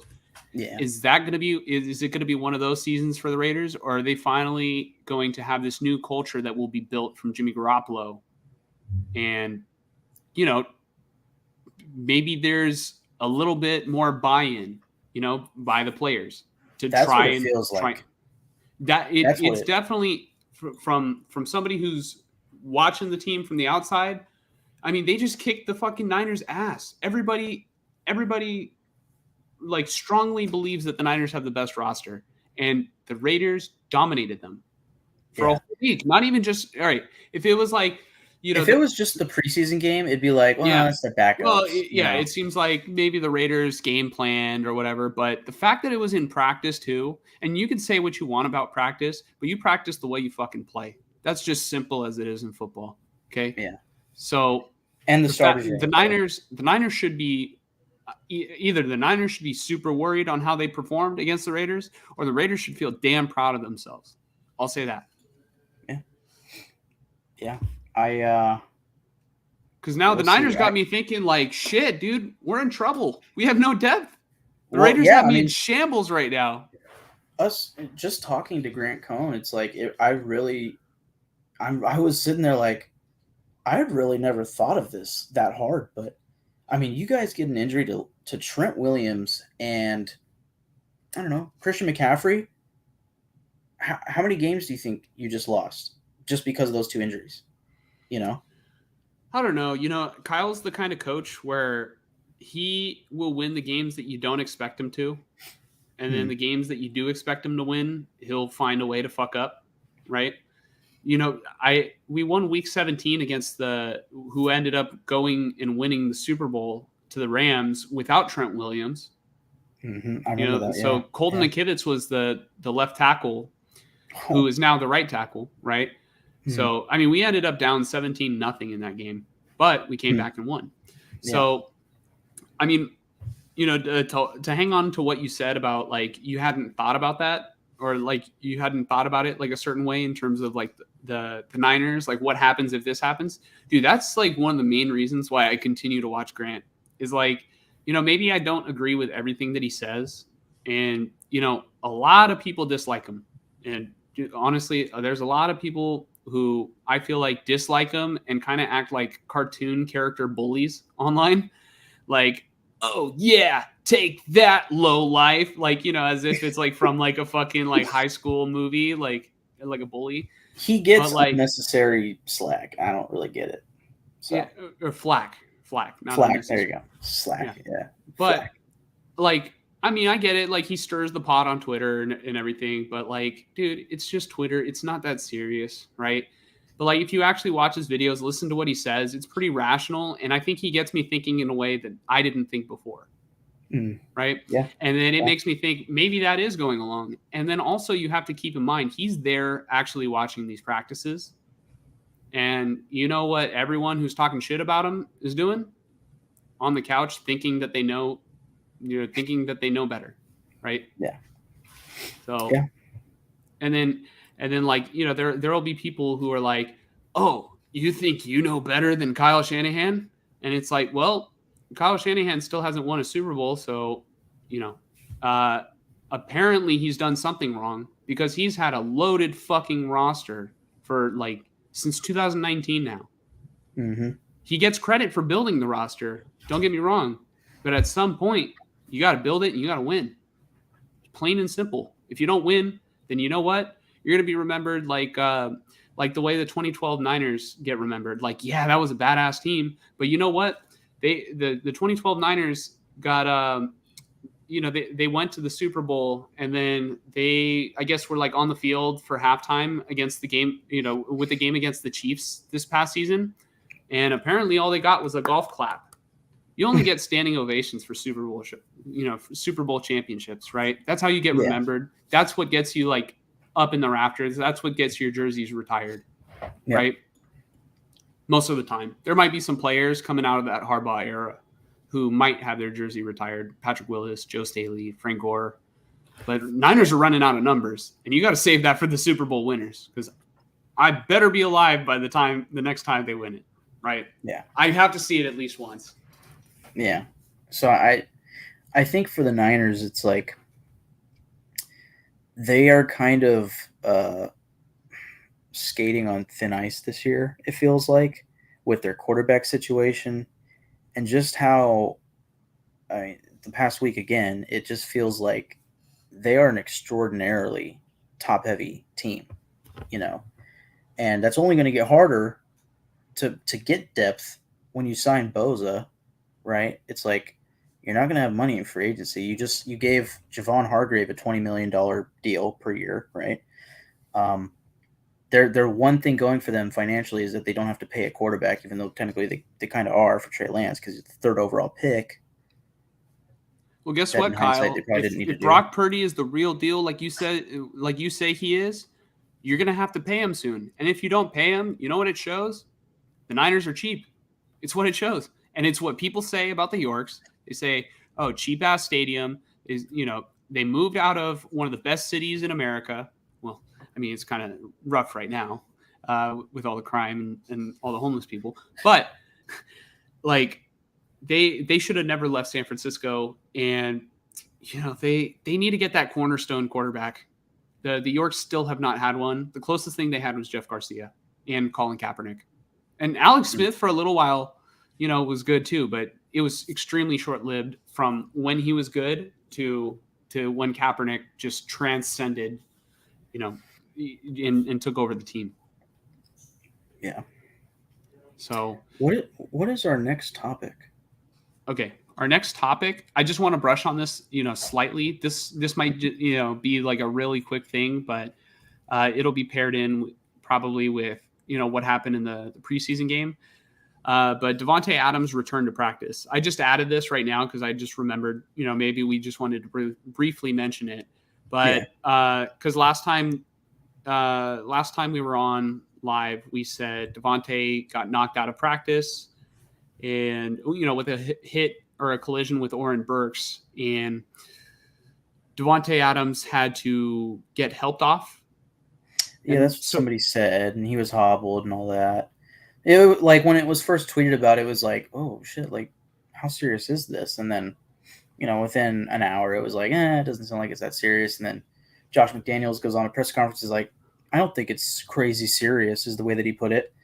So I was under the belief the whole time that it wasn't a serious injury, and thankfully it wasn't. So, well, yeah. So I think it's absolutely good news, just all around that he's fine. He's already back on the field, and maybe he's playing, through it. But you know what? He just saw Aiden O'Connell put on a fucking clinic, and he's like, I'm ready to go. Right. Yep. And then, so before we go on to the next topic, I just really quick, I don't think I got my turn to talk about like what happened from the Niners point of view in the game. True. I'm so sorry about that. You said Aiden O'Connell. I was like, I didn't even talk about him. We just kind of exactly. I thought of Aiden O'Connell, and I was like, you know what, we gotta bring it back. We didn't talk about him. Aiden O'Connell looked stellar. He looked fucking great. Yeah, right? I was listening to a podcast today. I promise you're going to do the rest of the talking after this. He threw one pass away, which was a good decision. He almost got sacked, and he kind of like ducked and like evaded it, and then immediately threw it out of bounds. He didn't even think about it. He just fuck this, Good call, right? He had that deep pass to Trey Tucker, number 89, that when you saw in the replay, it went right through his arms kind of and bobbled on the ground. And it looked like he caught it first. That diving catch was like, whoa, but I was on the couch at home. I was like, Kyle, throw the flag. This happened in the NFC Championship game. I was like, learn from your fucking mistakes, and he did. So thank you, Kyle. Oh my God. Like, all right, you could ask Pia and her family. I was begging on the couch. I was like, please throw the flag. When it's close like that, more often than not, you're going to see that the ball hit the ground. And then especially they started hurrying up to the line. And I'm like, where have I seen this before? Yeah. And not in the sense that you're begging him to reverse a play in the preseason. It's more of like just to see him do it and feel confident. Mistake. Yeah. Just learn from your mistake. You have to be better. That's an area where you have to improve as a head coach. You can't just, you can't put your face down in your play sheet and just worry about the play calling that you're going to do on the next series when you see your defense gave up a big catch. You have to be, you have to continue on being a head coach, right? Yeah. And this is an area that I want to see Kyle make improvements, and he did on Sunday. So in that regard, Kyle, good job. Yeah. Last thing about Aiden O'Connell. I want to say he went 15 for 18. I can't confirm that. But also the offensive line only gave up like one pressure, I think, or that sack. And I think that was it. Like none of the offensive linemen, other than Heron, gave up any pressures, which might be more telling on the Niners defensive line than the Raiders offensive line, but we'll see. But Aiden O'Connell, he went 15 for 18, pretty sure. No interceptions, just a touchdown, couple QB sneaks on third downs. That was nice. But the three incompletions, he had the throwaway. He had the one that was dropped by Trey Tucker on the deep play that Tucker dove, and I felt like he didn't need to. If he just put his hands out and kept running, he probably catches it and just goes out of bounds, But then Trey Tucker also dropped a easy catch, I want to say on a third down. Theoretically, like you take away the throwaway, I think Aiden O'Connell had a perfect night out. Like I couldn't have asked him to do anything better. And his decision making, his processing, how quickly he makes a decision and fires it is impressive. And of course, how confident and calm he looks in the pocket is very refreshing as a Raider fan. You could probably assume why I say that. But specifically because he's wearing number 4, just to make it a little more obvious. I like what I see so far. So, like, here's what I'll say about Aiden O'Connell. Like, he might not have the flashy plays that, Brock Purdy had last season, or he might not have the arm that Lance or Darnold has. But I looked at Aiden O'Connell on Sunday, and I just looked at Kyle Shanahan, and I'm like, dude, is it that fucking hard to get a guy like that? Like, dude, the Raiders didn't trade up. The Raiders just got a guy who. How many years did O'Connell play in college? Do you know? I don't know. I want to say he was actually a walk-on at Purdue, and he played at least the past 2 seasons. I mean, O'Connell might be garbage, right? Like maybe the Niners just played a terrible game. O'Connell might be garbage. He didn't look like garbage on Sunday. He looked fucking great, right? Well, he's apparently been known for his accuracy and decision making. Although I think in the offense he was in at Purdue, he apparently had to throw the ball like a lot, and it also caused for a lot of interceptions, which was kind of the worry for him. But he looks like an accurate, smart quarterback, and he looks so confident in the offense. Like day one, it's like, dude. He looks like a guy who's going to take over for Jimmy Garoppolo in the middle of the season. Like we talked about Jimmy Garoppolo being that perfect bridge quarterback. This might be the guy that might take over the system. Like he looked that good. But, if the season doesn't go that well and you see what you have out of Aiden O'Connell, maybe the Raiders might be in position to get Caleb Williams, or some other guy out of college. So that's the thing about the Raiders this year. It could go any way. Mm-hmm. It really could. Yeah. But so talk about the Niners. Yeah. Let me talk about the Niners, and then we'll move on.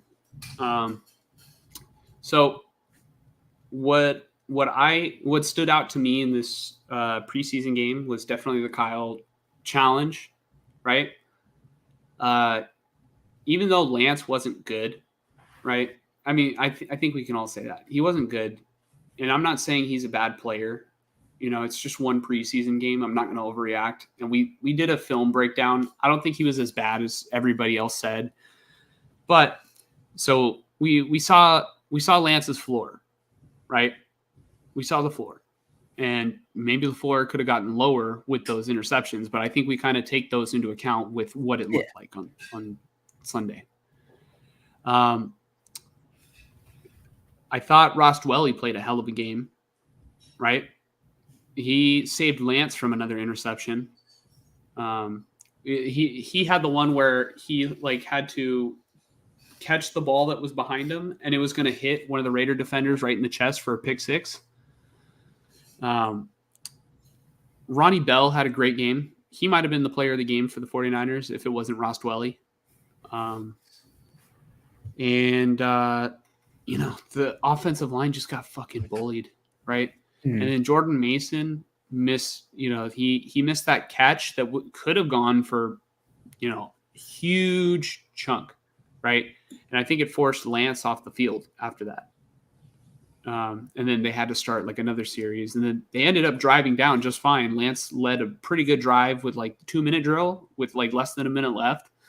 So Lance was better as the game went along. His first 3 drives, terrible. They were awful, right? The whole team was bad. It was just the whole first quarter. Throw it away. Don't ever fucking think about it unless you're going to use it to learn from your mistakes. That being said, the defense got gashed. And they have been getting, the offense has been having high completion percentage against them in the training camp. It seems like the quarterbacks have been highly efficient and everything.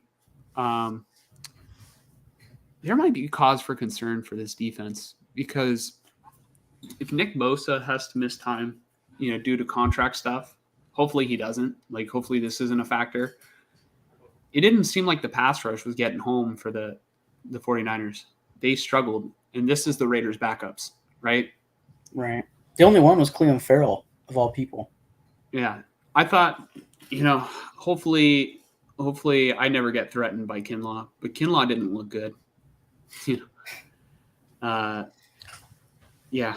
I think Kinlaw I've heard that he's had a great training camp, but what I saw a lot of times where maybe the Raiders gained a huge amount of yards, like maybe 8 or 9 yards on first down or whatever the down was. And I would just notice, why is Kinlaw over by the ball but not making the tackle? Like, why is he bouncing up as if he just got blocked or driven back, right? And so it's just disheartening. You really root for a guy like that. And, I wish I understood what was going on more with him, but it just seems like he maybe doesn't have the lower body strength to hold his ground because of the knee injuries. Because he's the biggest player on the field every day. He's huge. And I think he's like almost like an athletic freak. Like, if you see him, you're like, damn. I've seen him in person a couple times, on the Niners practice field. I'm telling you, he looks the part. Mm-hmm. But if pad level is going to be a constant issue, you're not going to have any leverage against, good offensive linemen, and you're going against the Raider backups, and you're getting driven back. I'm sorry, but unless you fix the pad level, you are going to be a walking sled on the field. And that's what it was on Sunday. Like, that's just the truth. And I know this because I played offensive line and I had to block players like that, where maybe they were bigger than me, right? Maybe they were more athletically gifted, but I just had good footwork, kept pushing, right? You use the leverage. You get right up under their pads and push them. So that's what I saw out of Kinlaw. And Kinlaw wasn't the only defensive lineman who I saw this for, but he's the one who gets like the most notoriety for, I guess not playing up to standard of the Niners defensive line because he was a high draft pick. It might have been Kevin Givens also kind of struggled, I heard.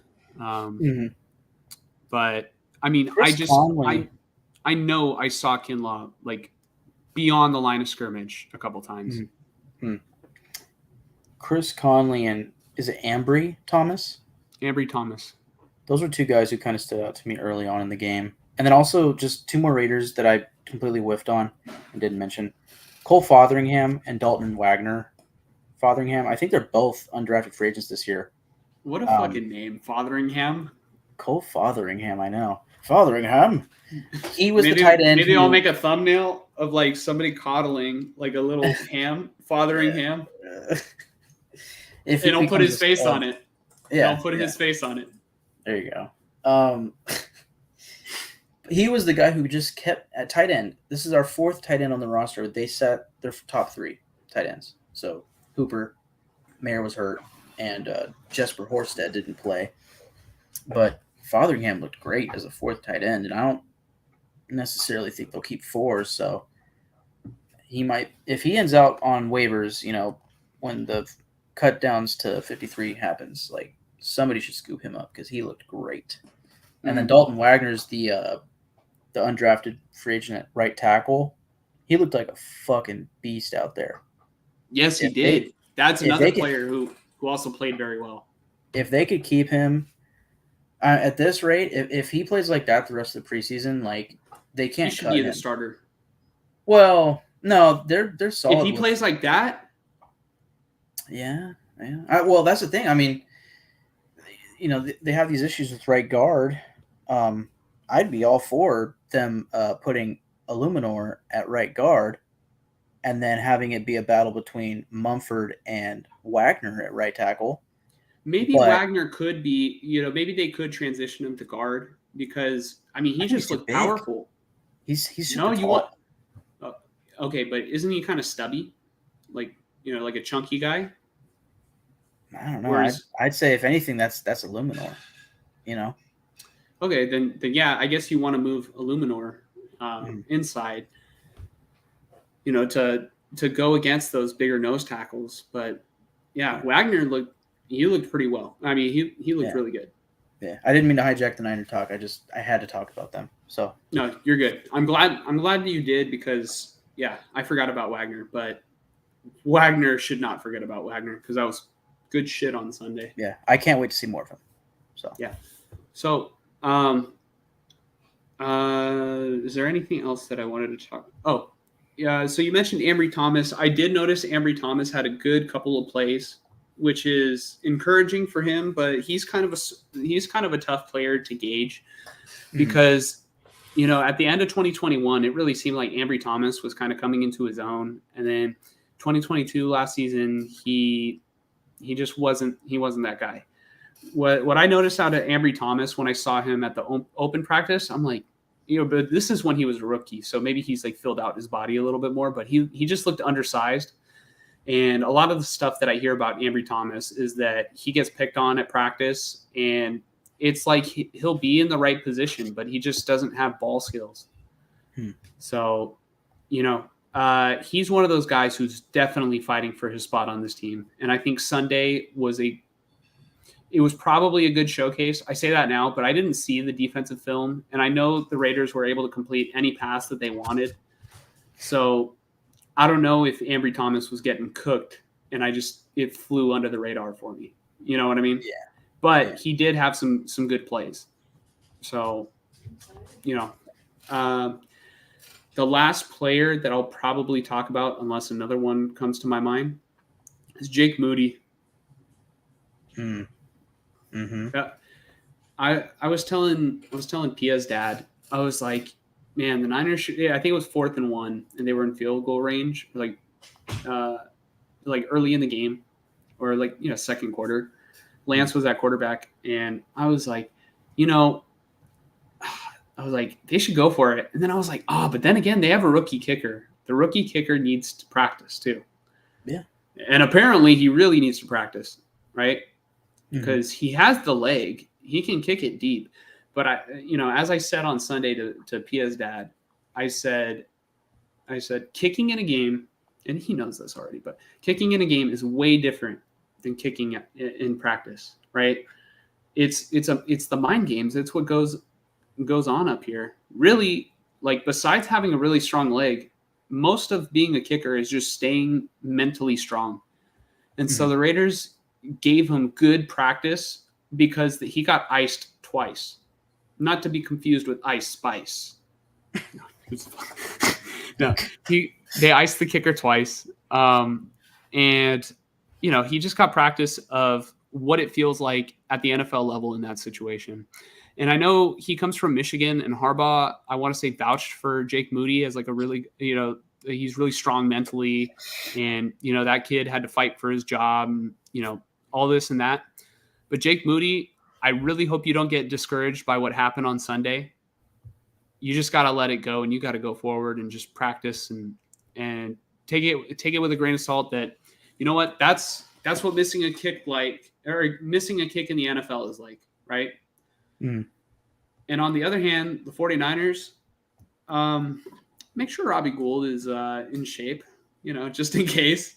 But no, I don't think they should cut Jake Moody. But it's just tough because it's another player that doesn't match up with their timeline. If he's a kicker that has to develop into a guy that's going to be lights out, they could lose the Super Bowl over a guy like that, right? Yeah. So another high draft capital player, because picking a kicker in the 3rd round, there are other guys you could have had. Yeah. So that's risky. So hopefully he improves. But with that, we're going to move on to our next topic and talk about what's going to go on next week, right? We'll preview the Raiders' upcoming preseason game with the Rams first, and then we'll jump into the Niners' preseason game. But if you want to keep it brief, Mike, because however you want to do it. But talk about what you're looking for. Well, I actually just did this right now. I looked at what I have for the roster for the Raiders, and I put check marks next to every player that was not, well, they were suited up, but players who did not play in the preseason game against the Niners. There were 28 of them, and this includes Josh Jacobs. So, but still. Jimmy Garoppolo, Brian Hoyer, Josh Jacobs, Brandon Bolden, Jacob Johnson, Devontae Adams, Jacoby Myers, Hunter Renfrow, DeAndre Carter, Austin Hooper, Michael Mayer, Jesper Horsted, Colton Miller, Andre James, Max Crosby, Bilal Nichols, Jerry Tillery, Chandler Jones, Tyree Wilson also injured, but now he's back. Robert Spillane, Divine Diablo, Marcus Peters, Nate Hobbs. I might have saw Trevon Merrick for the first drive on defense, but I could be wrong. But let's just say he didn't play. Marcus Epps. These guys don't count, but Daniel Carlson, AJ Cole, Jacob Bobenmeyer or Bobenmoyer, however you say it. No, the movie's called Oppenheimer.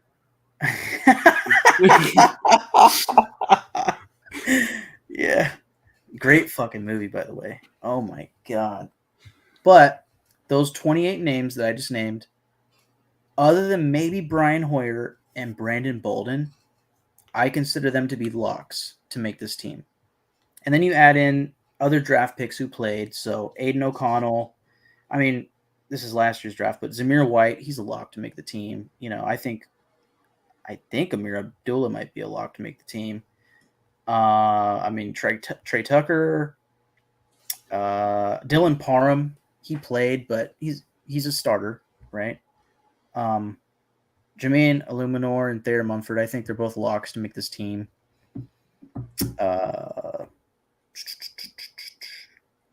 Amari Burney, I mean, after last weekend, I think he's got to be a lock to make this team, even though he's just a 6th-round pick. I think they got to give him this year.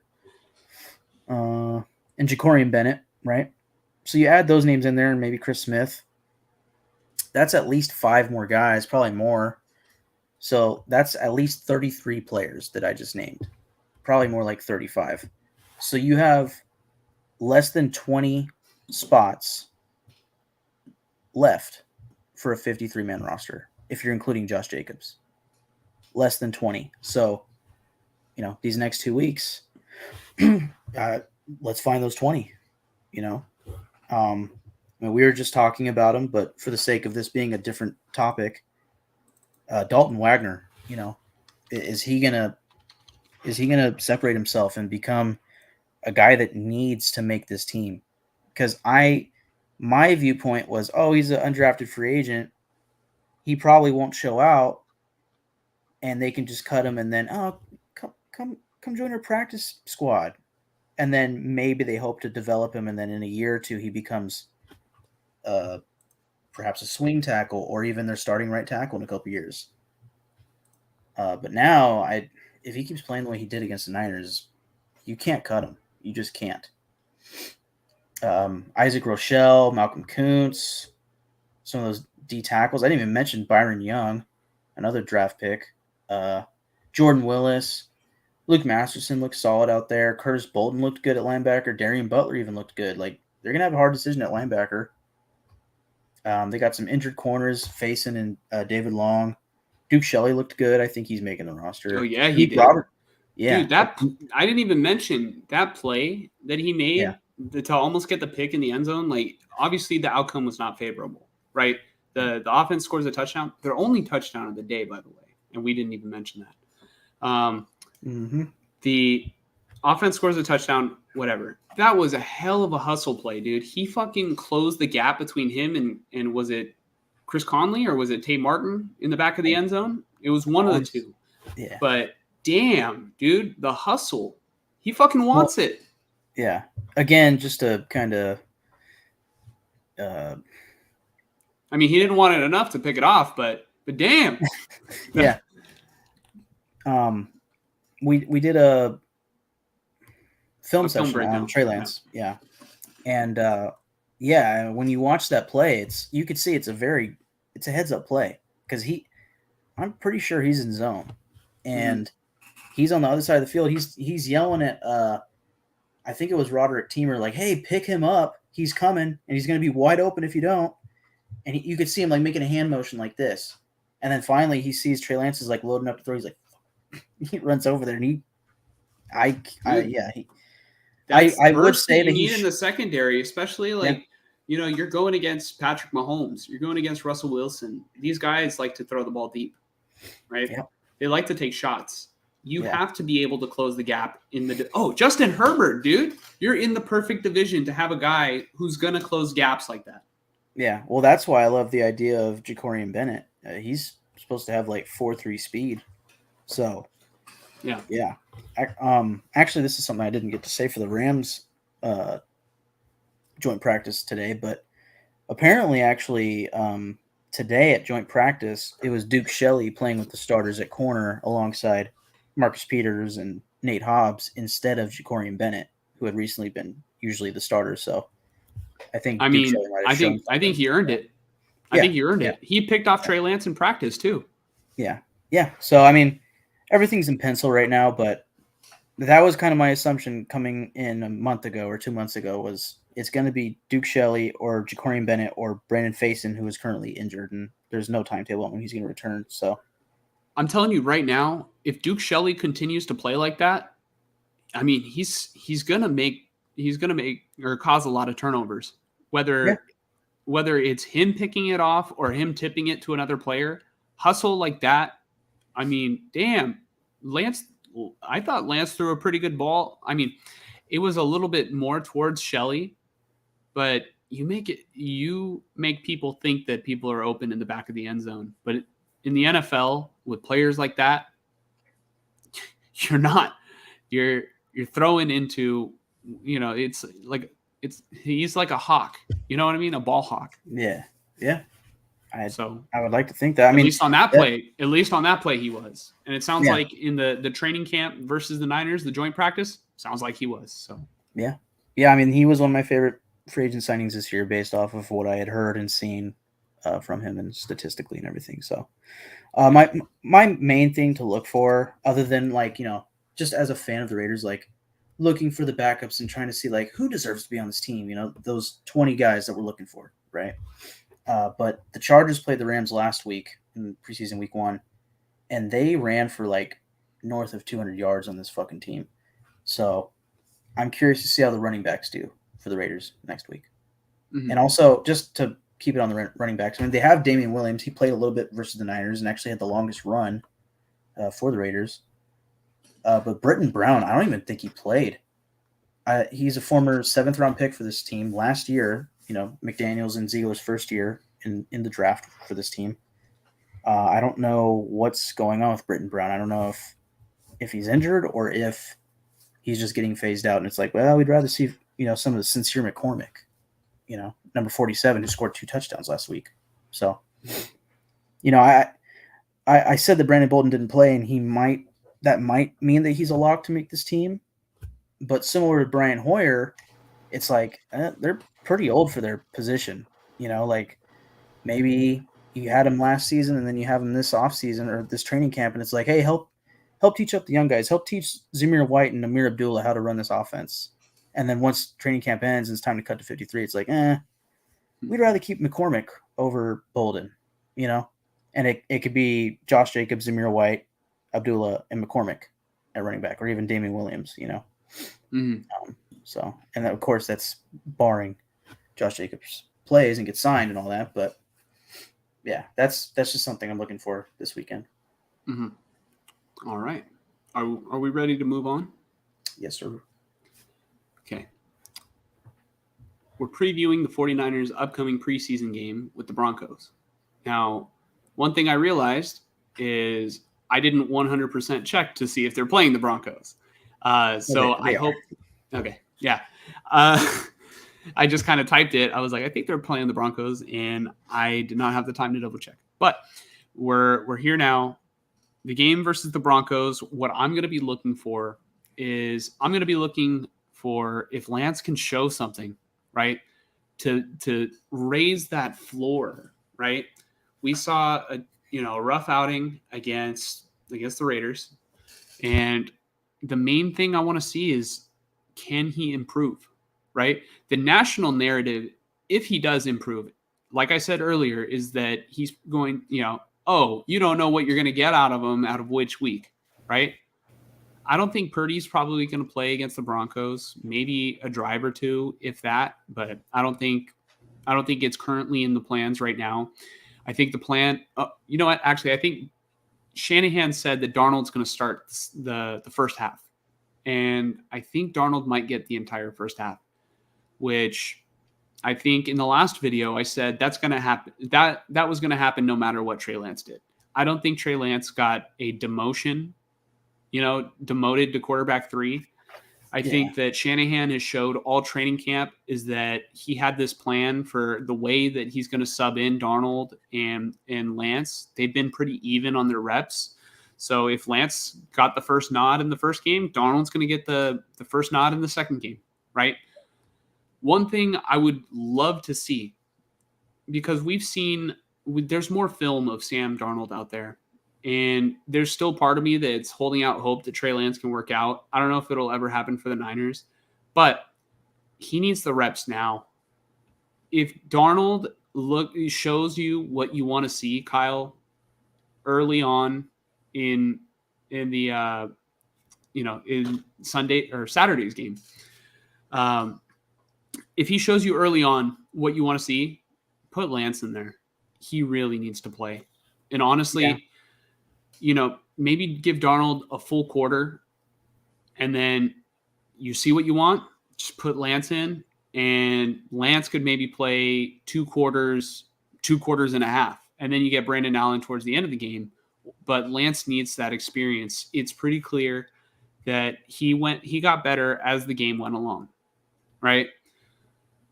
He needs reps. This is your opportunity to give him those reps. Unless you don't plan on keeping him, then you're wasting Sam Darnold's time, because you're not doing a very good job of pumping up Trey's trade value if you're not planning on keeping him.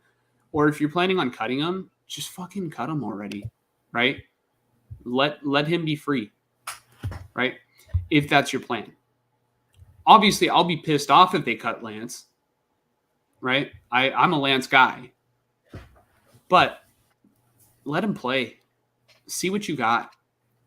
We haven't had much opportunity these past several years to see what Lance has. Still, to this day, has not started and finished back-to-back games since 2019. Still to this day. He's not going to do, he didn't do it on Sunday because that was the plan. And he's not going to do it this upcoming Saturday.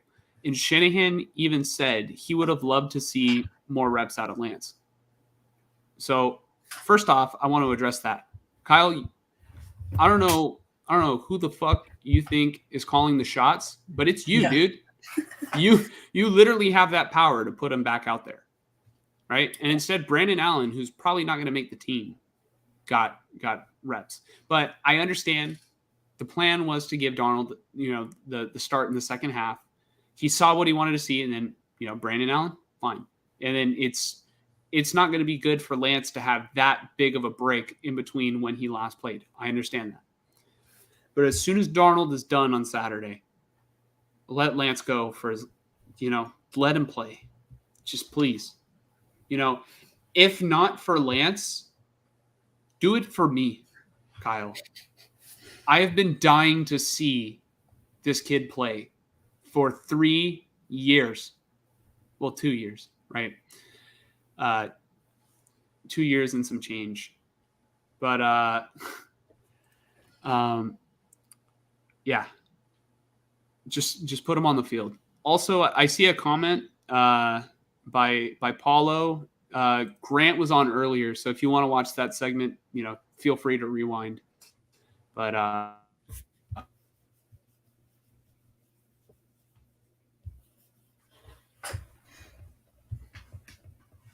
I'm not sure if it's just me right now or if I'm the one that's frozen.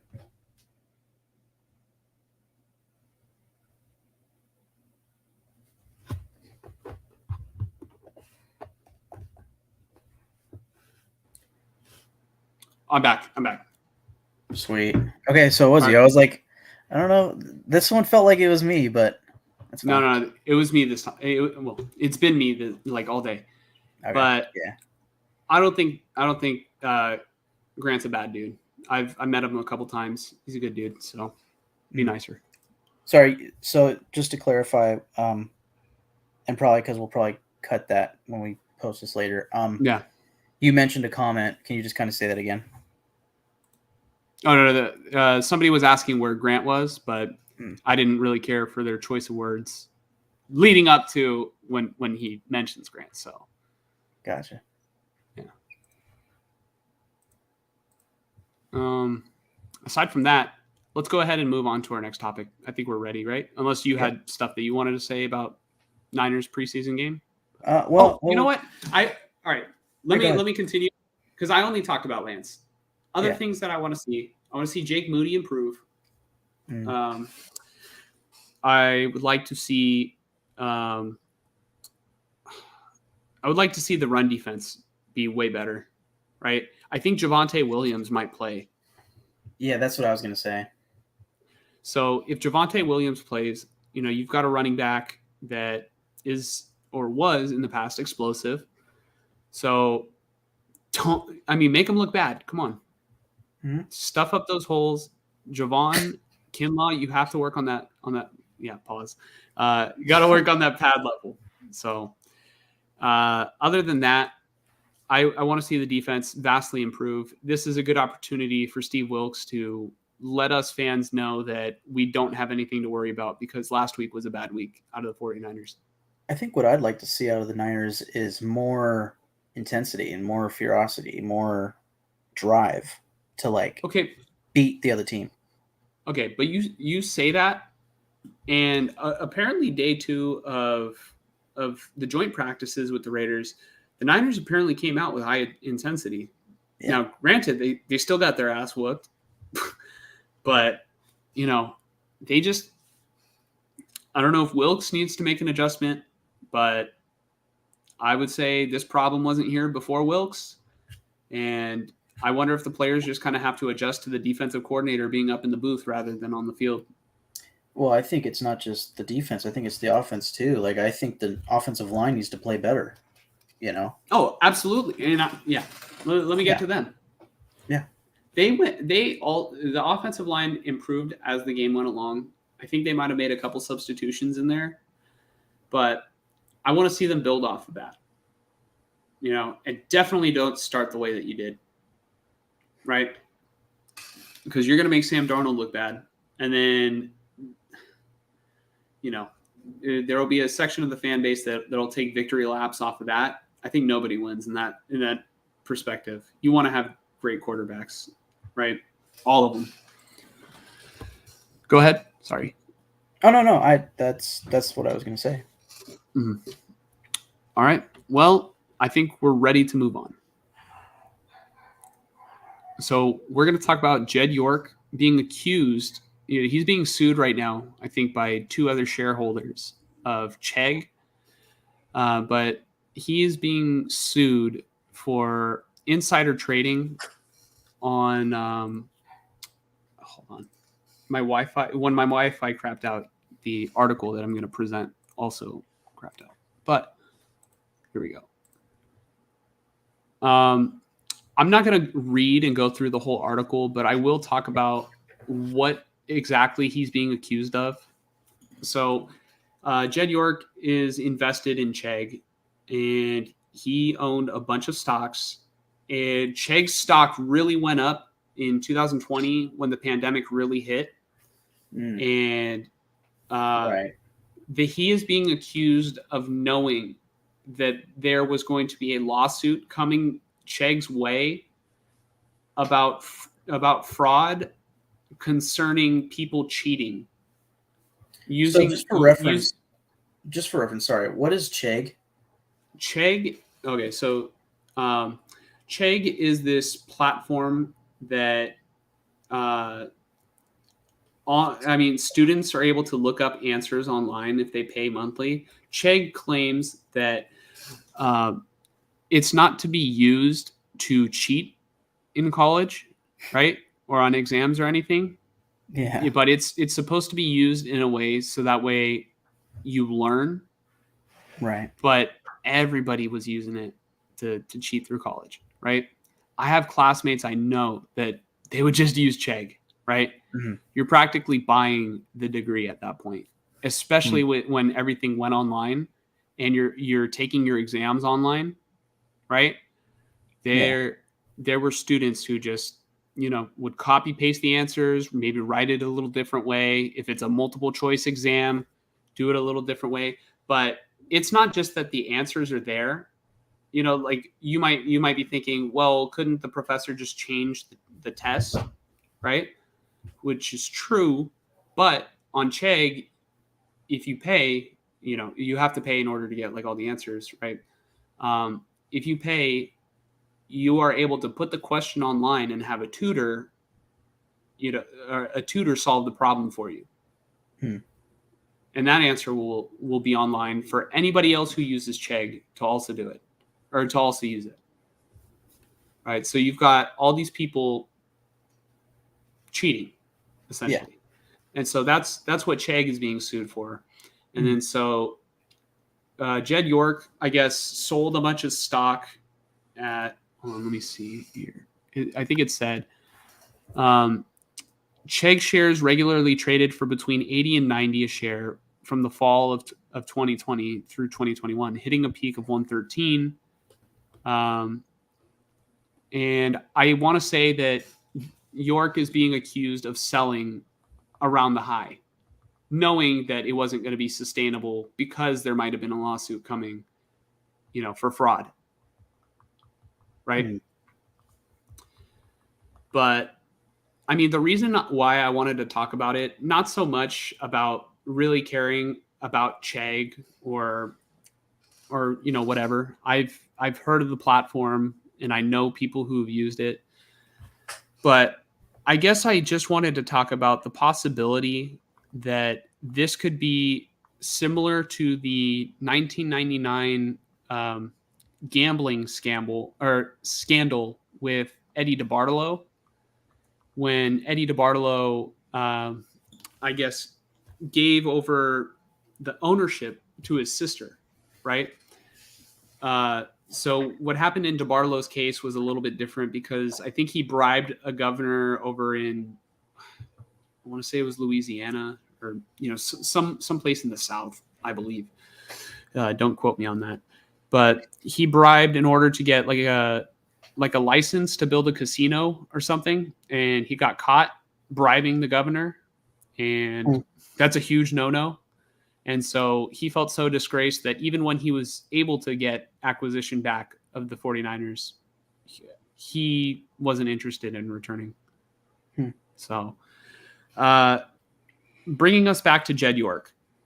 If Jed York has to step down from the 49ers, I don't know who will fill in because I don't really know who Denise DeBartolo York or who Dr. John York really would put in that position. I don't think they would step in. I think that they're comfortable living in, I want to say it's Ohio. I think they're comfortable at home, just having their return on investments. And I guess I wanted to talk about this from a perspective of what this could mean for the team if somebody else gets appointed or if the Yorks sell the team to somebody else, right? Because I don't think they'll give the team back to Eddie, as much as I would love to hear that, because I've only heard great things about DeBartolo.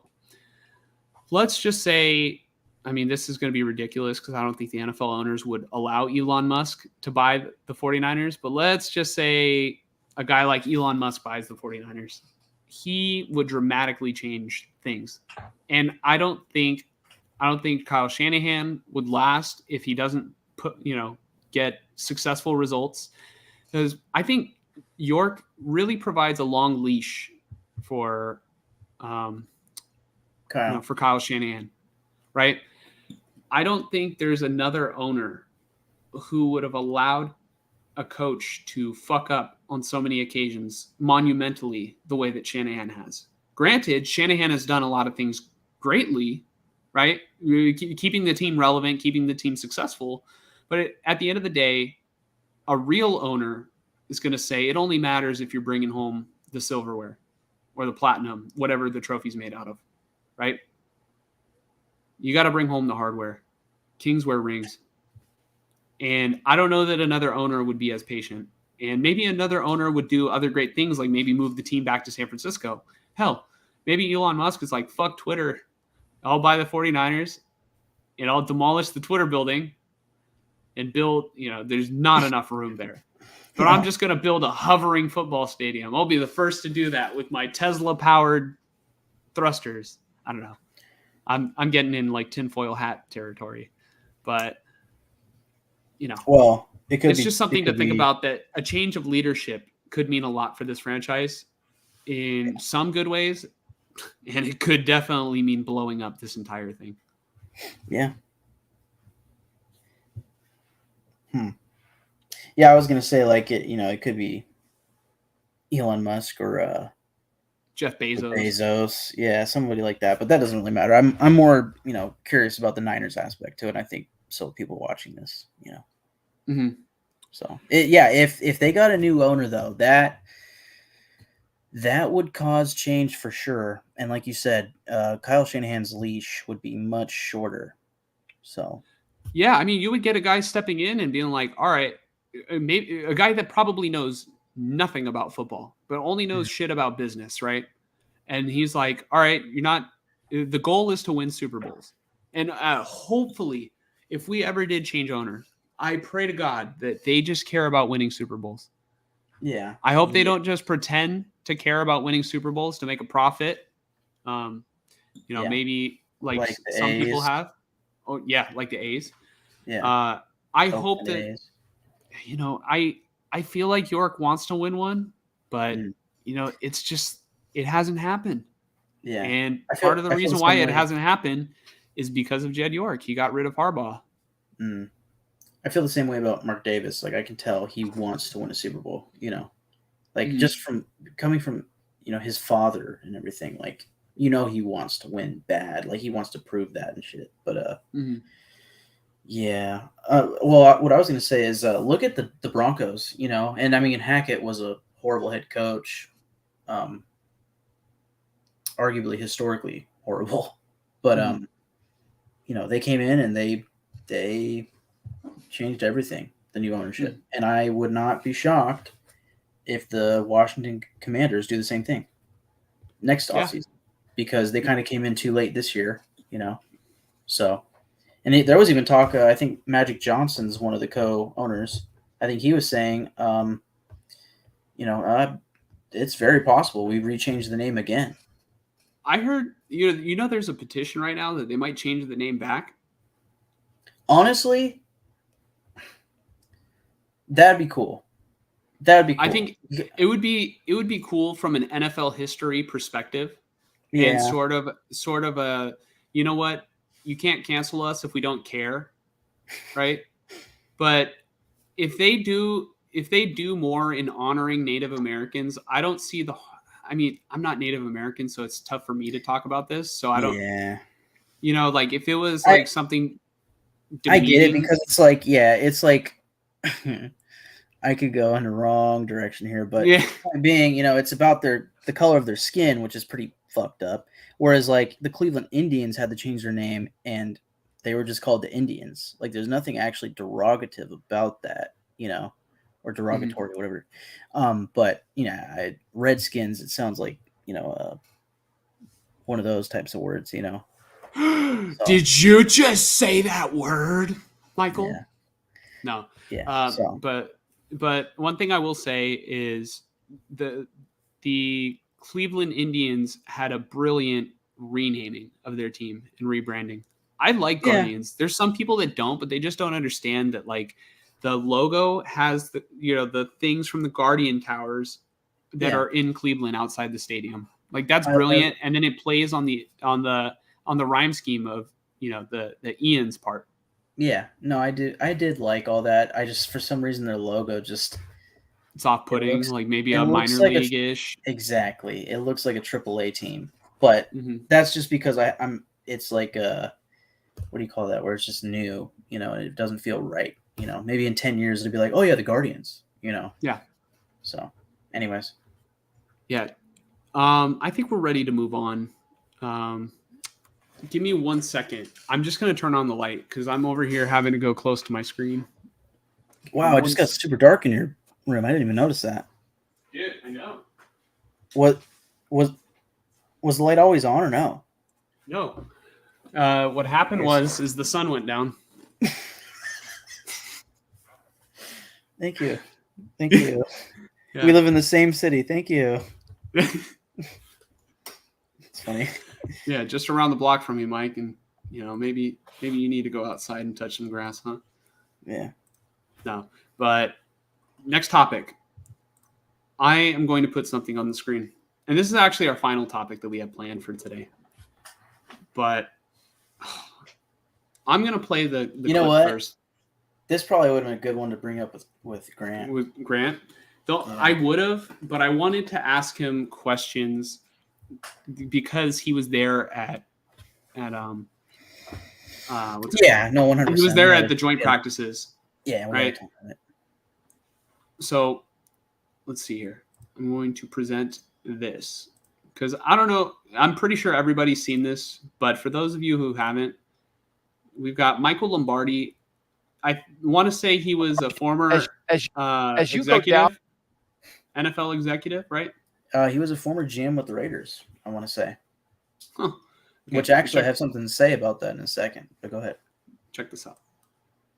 as you go down this road with Lance, it just becomes harder and harder and harder. And you can show all the clips of him moving and all that stuff. At the end of the day, when his mama lifted him from the crib, he just didn't have that quarterback instinct. He's not going to be the backup quarterback. I don't know what they're going to do with him, but there's no chance. There is no chance based on the evidence that I've seen and based on what I've heard. Michael, I asked you this before we ended the Lombardi line yesterday on VSiN. I think that he might be competing to stay on the 53-man roster. Like, is that where we at with Trey Lance right now? Like, are these reps looking for him to be able to say, can he stay on this roster and be a viable 49er? Well, I think you got to look at this, right? Like, you know that once you reach a conclusion on a player, okay, once you really have a handle on who the player is, then you've got to make some decisions. Okay. So that is what Michael Lombardi had to say about Trey Lance. And what I want to address specifically is when he said when his mama picked him up out of the crib, he did not have that quarterback instinct. Who the fuck do you think you are saying that shit, dude? Like, come on. You're a former, you said GM, right? You think he was a GM with the Raiders, or he was? I'll search him up right now. Continue. Okay. All right. So maybe you can criticize Lance's quarterback ability, but don't make it personal as if like, the circumstances around him didn't have a factor into why he's not a quarterback to be ready to start today. Right? Like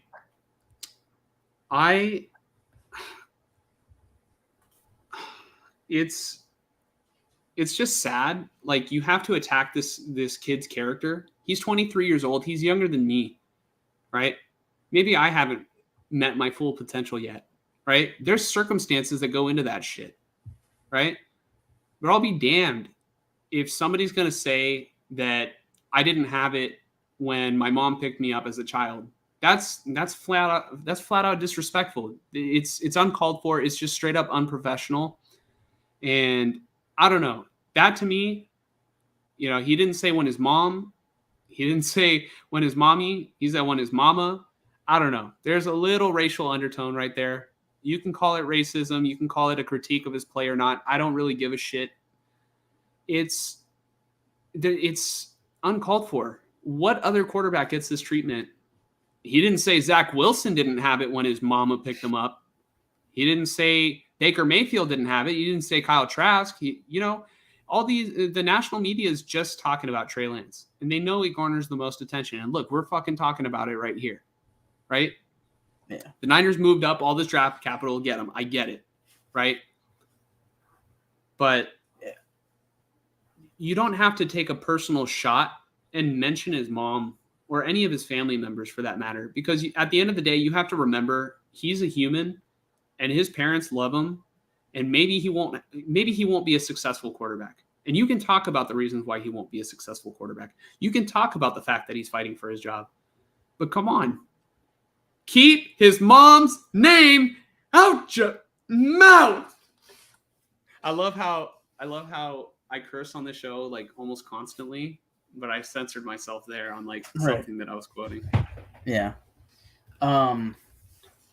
Yeah, I mean, I wonder from a media perspective, like I was gonna say it earlier with Grant Cohn, like it seems like the media and everybody, they love a success story. So like Patrick Mahomes and whoever, but they also love the big bust story, you know, and like just seeing it unfold and then eventually being right about it, you know. And I think that's where the stage is right now. Is everybody's calling it like, oh, he's a bust, he sucks, and they're waiting for it to be right. And then when they cut him or they let him go or whatever, or if he just somehow proves it, like, yeah, he sucks, then everybody's gonna be like, yeah, we all knew this, blah blah blah, and then who cares? But right now, it's like it's obviously a big topic because of all the investment they had in him and just how it seems how wrong that decision was. Right? I don't know what it is. Everybody loves to talk about it. I was gonna mention earlier, like it's interesting how Trey Lance gets all of this talk and is the talk of kind of the offseason, at least in the negative side of news, right? But how badly he played in that game overshadowed how well Aiden O'Connell played in that game. You know, that's what the media was talking about is, oh, Trey Lance, horrible game. And then, like, really quickly, Aiden O'Connell did pretty good, though. But it wasn't like, wow, this Aiden O'Connell kid, 15 for 18 and a touchdown, like, really good. You know, the best rookie in week 1 of the preseason, undoubtedly, statistically. You know, I don't know. It's interesting. Mm-hmm. Really quickly on Michael Lombardi. Michael Lombardi is an American football executive and media analyst. This is on Wikipedia, so until this is interesting. Until 2016, he was an assistant to the coaching staff of the New England Patriots and is a former analyst for NFL Network and a sports writer or a former sports writer at NFL.com. They don't make it clear there. Lombardi also previously served as an NFL executive with the San Francisco 49ers, Cleveland Browns, Philadelphia Eagles, Denver Broncos, and Oakland Raiders. He hosts his own podcast, yada yada. I want to say he was the GM for the Browns and the Raiders. The interesting thing to me about Michael Lombardi and him saying all this the week after, the Raiders beat them or beat down Trey Lance, whatever you want to call it, right? The interesting thing to me are these two names, Mick and Matt. Do you know who Mick and Matt are? Mick and Matt? Mm-hmm. Mick and Matt. Who? They are his two sons who are both on the Raiders coaching staff. Mick Lombardi is the offensive coordinator. Matt Lombardi is the offensive assistant, specifically wide receiver coach assistant. So, I mean, So he are has you saying previous. his? Do you think that maybe Mick and Matt saw Lance at practice and maybe fed him some inside information that he didn't look very good against the Raiders? I mean, I would assume they talk. I'm not really suggesting that. It's more of like just the fact that he has ties to the team that, he's kind of reacting to Lance playing. Mm-hmm. And you're probably onto something. Like they probably talked about it. And maybe Mick, who is again the offensive coordinator and has, a good amount of years experience coaching, specifically under the Patriots, and of course McDaniels brought him with him, right? So maybe Mick Lombardi, who probably has a few thoughts on quarterbacks and such, saw Lance and was like, oh, I don't see it, or maybe it was the preseason game. I don't know, but I don't want to put words in their mouths or anything. It's just interesting that Michael Lombardi would go say something. And it's not like he said like something that would get him canceled, right? But like still, it's like it was pretty insensitive. And you have two sons who are on coaching staffs. Like, just chill out, dude. Like, how would Lombardi like it if the Raiders were not successful and I said, hey, his his sons they just didn't have it to be a coach or to be anywhere near the NFL when their mama picked them up from the crib. Right. Right? Like, honestly, his critique of Lance, like, most of it is fair. It's like a fair criticism of Lance. It's just that every team doesn't let it go. But what he said that I had an issue with was the whole crib thing. His mama picking him up. It's unprofessional. There's no room for shit like that. Come on. Like, I don't know if he was trying to be funny, but it's just Lance constantly gets piled on by the media. And yeah, man, what Lance and the media kind of reminds me of, and I see a comment, we'll get to that in a second. What Lance and the media kind of reminds me of is this South Park episode where they're constantly watching Britney Spears and like are interested in her downfall. Like they love it. I'm not gonna play the whole clip, but I'll play a little bit of it because I think the clip kind of gets to some territory. Keeping you up to date with all your Britney Spears news. Oh boy, what's she done now? Imagine Britney that's Spears Lance. has been spotted camping in the Colorado mountains, and one report claims that she has taken a piss in the forest. Robert Pooner has more. Ron, I'm standing in South Mark, Colorado, where Britney Spears has apparently been trying to get away from it all. Oh, dude, that's our town. Mrs. Spears was stopped at a mountain campground. You won't believe what she did, Ron. I'll cut it off there because the next scene they show Brittany doing what they said that she was doing, but on a ladybug. So I'll leave it at that. But it's just like the constant, the constant banter on him. You know what I mean? He's the backup quarterback. So I don't know. I just think the national media, they should have other shit that they should want to talk about rather than the Niners' second or possibly third string quarterback. But I get it. I am interested in the player because this is the guy who the 49ers said is going to be their future franchise guy. And he hasn't been that to this point. Yeah. But going back to Michael Lombardi, it's just uncalled for. Unprofessional. Be better. So Anthony said, puts up a bunch of pirate flags. I don't know what that means. I'm joking. It's probably this right here. Yeah. Raider Nation, baby. Anthony's Niners basket. Niners basket.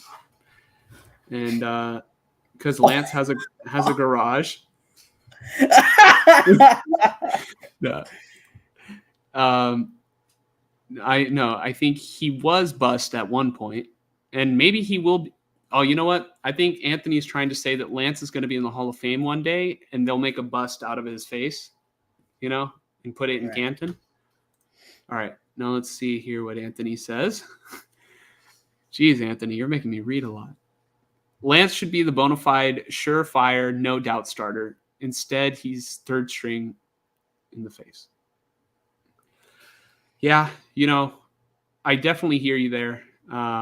If it were up to me, I would have started Lance a long time ago to find out if he was good or not. Instead, we're in year 3 of Lance's career, and we don't know if he's good or not, right?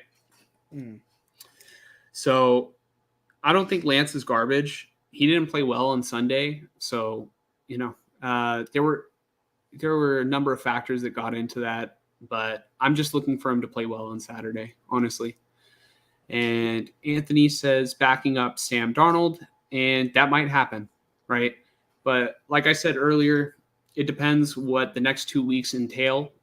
And, if the Niners are bad this season, I foresee Lance being on the field. Yeah. If they're good, I think if Purdy goes down, Darnold's probably going to have the first nod. So. Yeah, I mean, actually, for some reason, this comment kind of sparks my thinking here. Sam Darnold has previous starting experience. He has played in the NFL, whereas Trey Lance has only had 2.5 games or so, right? Mhm. So it actually kind of makes sense as long as Purdy's the starter and Lance doesn't prove to be better than him. It almost makes more sense to have a guy like Sam Darnold be the backup just in case. And I would hope that Kyle Shanahan is trying to develop Trey Lance into becoming a starter, but right now it's to be seen because I can't tell, and really it's up to. I mean, what I've been saying this whole time is Lance needs snaps. We need to see how he plays, yada yada. But he was He's not such a getting raw them. He's not getting enough, and he was such a raw prospect. It's like the longer this goes on, and the longer it takes for him to even be good enough to be a backup, like he's saying, like he's backing up. He's the third string behind Sam Darnold, who we know of as a bust. It's a tough look for sure, Mhm. But like you said earlier, context is everything. And he's had a lot of reasons. I'm curious what the next comment is. He's had a No. lot of reasons to to fail or to lead him towards failing. Mhm. There we Okay. go. All right. This isn't the comment that I was laughing about. We'll get to that, but it's Jamarcus Russell status. I was gonna say if Lance does not work out and he doesn't really get an opportunity to show, then it's worse than Jamarcus Russell status. But I would say it's not his fault. It's not entirely his fault. Obviously, he has to take advantage of the opportunities that are given to him. I just don't think that he's had great opportunities because it's like they're drip feeding him reps and expecting him to be a franchise guy. No, he was a project going into San Francisco, and you know what they fucking did? They had no plan to develop him, and if they did, it got derailed when he broke his finger. And then after that, they didn't know how to adjust. And that's another thing I want Kyle Shanahan to improve upon. I want him to improve at adjusting. Whether it be adjusting quarterbacks or adjusting in the second half, because when he's trailing by 3 or more points, I think he only has one win as a head coach. Like going into the second half, like, dude, you have no adjustment, do you? It's just the straight up game plan. So maybe worse than Jamarcus Russell. Yeah, like I just said, not that it would be Lance's entire fault, right? It's a shitty situation. The world's not fair. But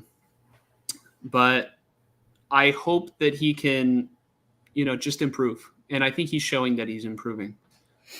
And Anthony also says, considering how much draft capital the Niners gave up for Lance. And dude, I am with you.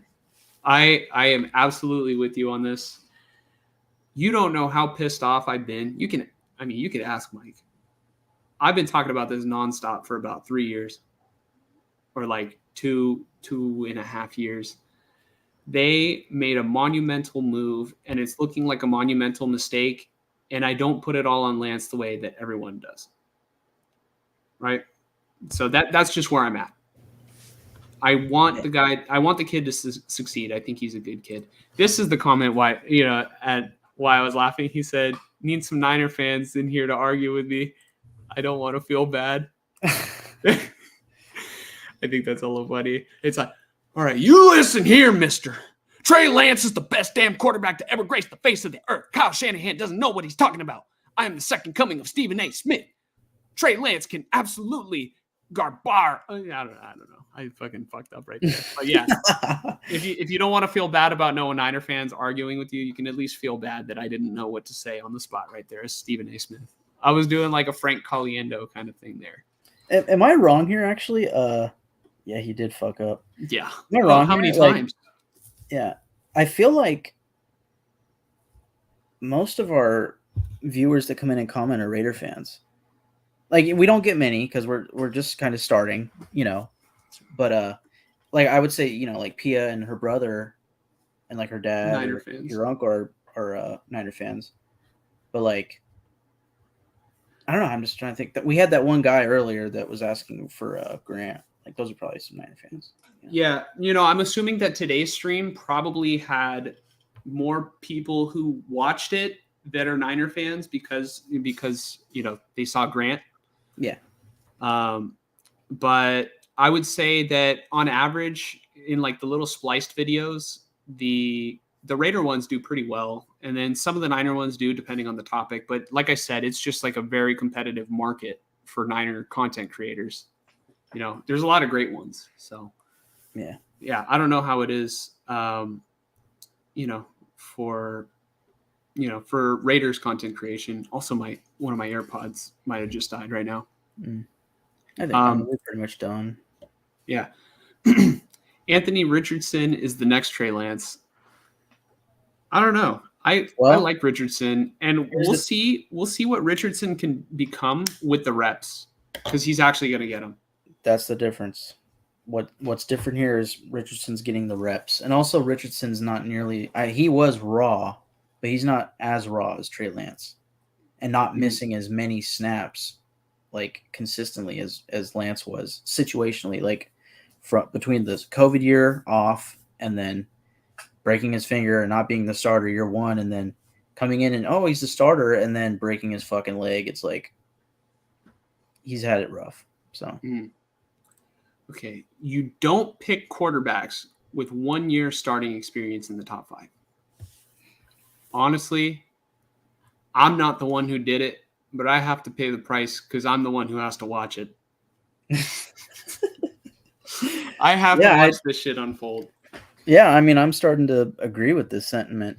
I know a lot of teams. And you liked Lance coming out of the draft. You were like, dude, if I was the Niners, I would look into Trey Lance, his upside.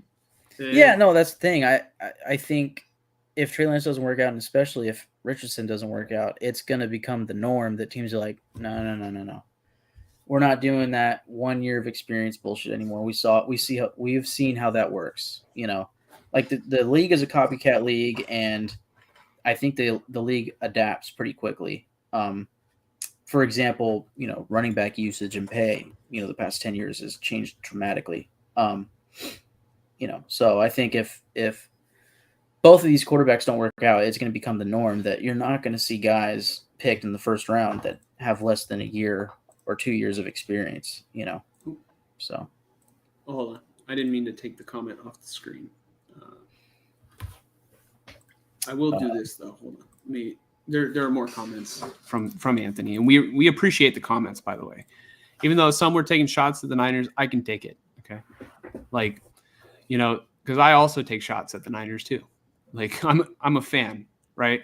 But I'm not one of those fans who's just going to eat up everything that they fucking try to sell me. Right.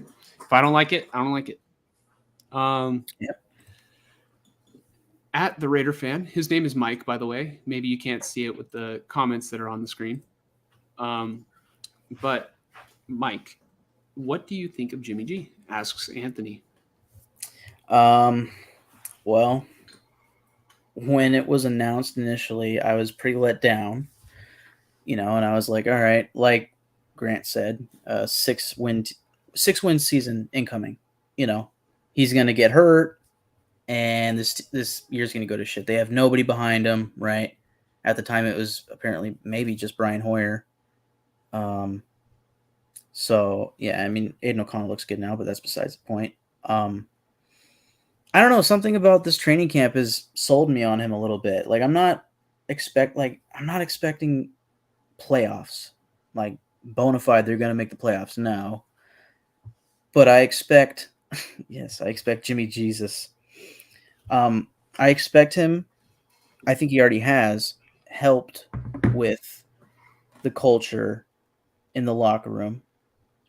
Yeah, I've been saying it since day one. The Raiders needed a guy like Garoppolo to come in and you know, switch up the culture, because they had like sort of a loser's mentality, and you can chalk it up to many things, but I don't, you know, I feel like what Grant said earlier, maybe they kind of wince at Carr a little bit, or like, you know, he's kind of the preachy guy, and they just needed something different, right? Yeah. And maybe Garoppolo is not a better player than Carr, but I think that the change of pace is going to do dividends in the locker room. So Yeah, I mean that's something we've been saying is, Jimmy's not as good as Carr, but he might be just better for this team. As far as this season, I alluded to it earlier. Really, I talked about it, but I had a conversation with my stepdad, who's a Niner fan, and he's a big, he's a fan of Jimmy G, and he was telling me, what's great about Jimmy G is that he just knows how to move the chains. I wouldn't exactly call him efficient, but he is a chain mover. He's what would you call that? A quarterback that leads the offense. Like he's not a like field general. field general. Yes, like he's a field general. And I think him returning to McDaniel's offense will actually be better for him than Shanahan's offense. I'm starting to really believe that. I'm interested to find out because at first I thought we were getting the second coming of Tom Brady, right? Right. On the Niners. I literally, I was kind of joking, but I told my dad, like, I was like, well, if he's the next Tom Brady, like everybody was saying at the time, like when we first got him, then why don't they just give him a 20-year contract now? Right? Yeah. But I was joking. So what my stepdad, like what his main point was that Jimmy G is great again at moving the chains, but within that, at owning the time of possession in games. And that's probably also an offensive thing for the Niners, and their run game was uber successful, and especially in 2019. And that's a big part of it. And that was always the worry with Jimmy G is like, oh, he's coming from a great team. Is that going to be different for the Raiders because they're not as good or something, right? Mm-hmm. But they have the defending rushing champion paired with him in that backfield in Josh Jacobs. So who's to say that they can't own the big time of question, possession? though, is will Garoppolo stay healthy? And honestly, with the way Aiden O'Connell played on Sunday, it doesn't seem like you have much to worry about. O'Connell showed a ton of promise, a lot of poise in the pocket. He was pretty good. I hope that he can play similar to that all the time. I would expect against actual starters, he'll probably get picked off here and there and whatnot. But yeah, he looks confident. Picks up system easy. I'm assuming this is about Jimmy G. I mean, to answer the initial it's going to be a question, similar system to what he had in New England. So I think it will kind of be like riding a bike. Like maybe he had to work out some rust, but any of that is already gone, I think. Yeah. He's been practicing enough with the team. I think you don't really have much to worry about. Yeah. I think to answer like the initial question, hell yeah, dude. I think as long as the offense is successful, then Jimmy G is having a good year. I don't think he's going to have a crazy statistical season. The real question is like, how is Devontae Adams doing? And Jacoby Myers and Hunter Renfrow. That's kind of where my question really is how does Jimmy G affect them? But for the offense as a whole, if he can have this offense running efficiently,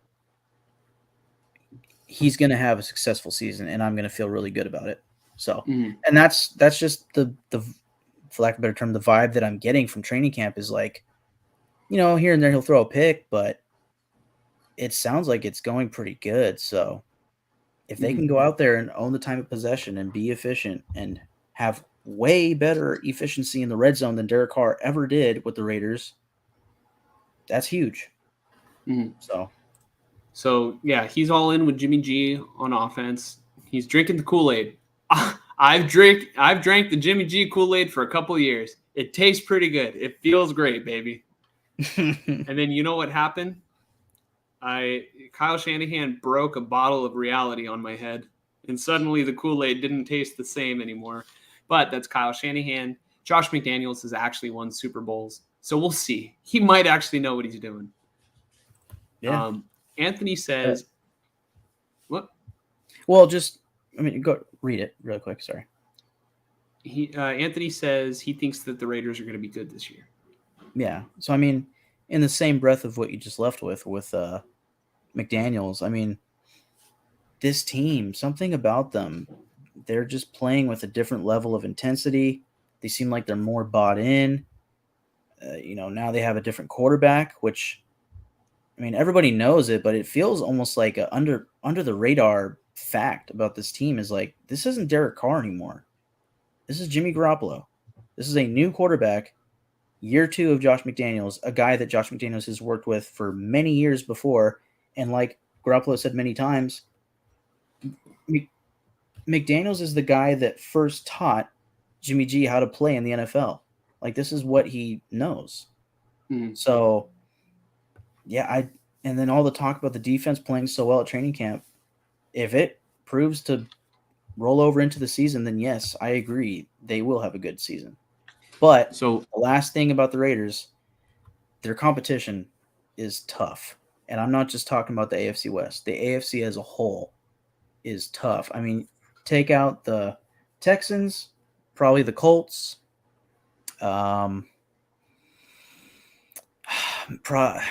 the Steelers, but even them, they're always above 500. So, I mean, I can't count more than 5 teams in the AFC that are going to be worse than the Raiders for a fact. It's tough. It's going to be hard. So, I mean, definitely 5 teams that I can name off. Maybe I can name off more that I think in the AFC are better than the Raiders. I will say the Jets, the Chiefs. I'll say the Buffalo Bills, the Cincinnati Bengals, and give me Baltimore Ravens. I'll take those as my 5 who are better than the Raiders. So that's already 5 teams and only 7 make the playoffs, right? Well, just because a team is better doesn't mean they're going to make the playoffs. The way the season unfolds is like, a team can hit some tough luck or hit a rough patch in their schedule. Like, yeah. You didn't even mention the Dolphins, but I mean, that entire AFC East is loaded. And I think the same for the AFC West. I think this year the AFC West is going to be what people thought they were going to be last year. I think this is the year where the AFC West just explodes and every team is good. And again, that's going to make it harder. And then the AFC East, I think the same thing, other than maybe the Patriots. That's probably the other team I could name that's worse than the Raiders. Definitely, they're definitely a dark horse team in the AFC. And Anthony has a pretty hot take right here. I want you to read it, Mike. Hot take. The Raiders win the AFC West 11-6. They sweep Kansas City Chiefs. The Chiefs finish 11-6, but get second because of the sweep. I will be having good dreams tonight about that. That's for sure. Not that you're dreaming or anything. I'll be here to pick you up when you wake up. Yeah. I really do think anything's on the table with this division. I mean, look at the way that the Raiders played them last season.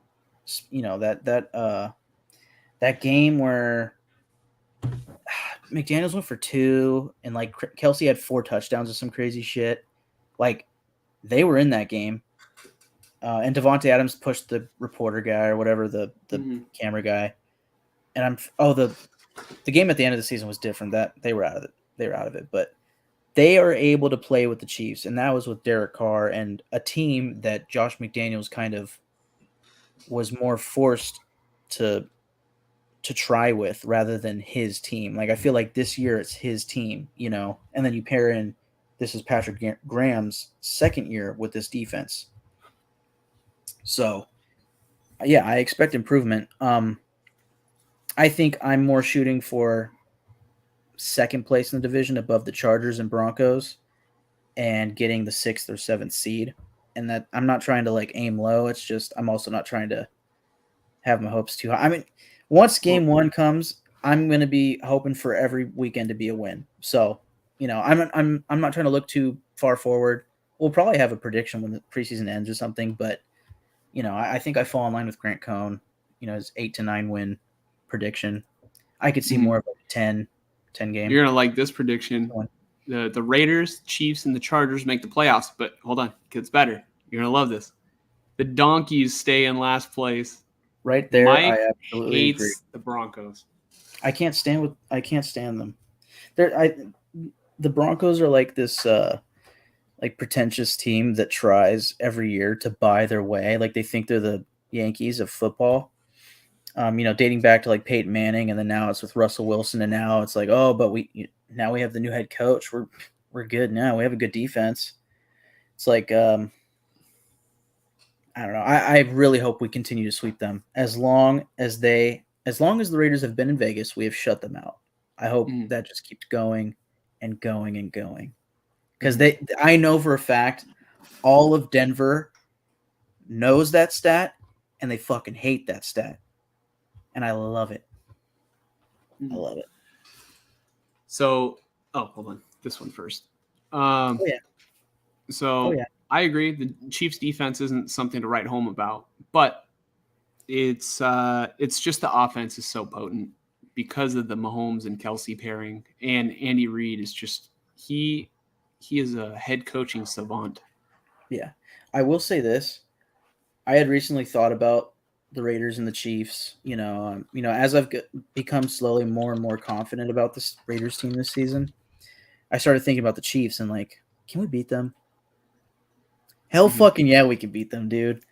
I think I was thinking the other day, like, oh, we should have like an episode right at the end of the preseason where we kind of like give predictions and stuff. My prediction, one of my big predictions for this year is that I guarantee it, we will beat the Chiefs at least once this season. I guarantee it.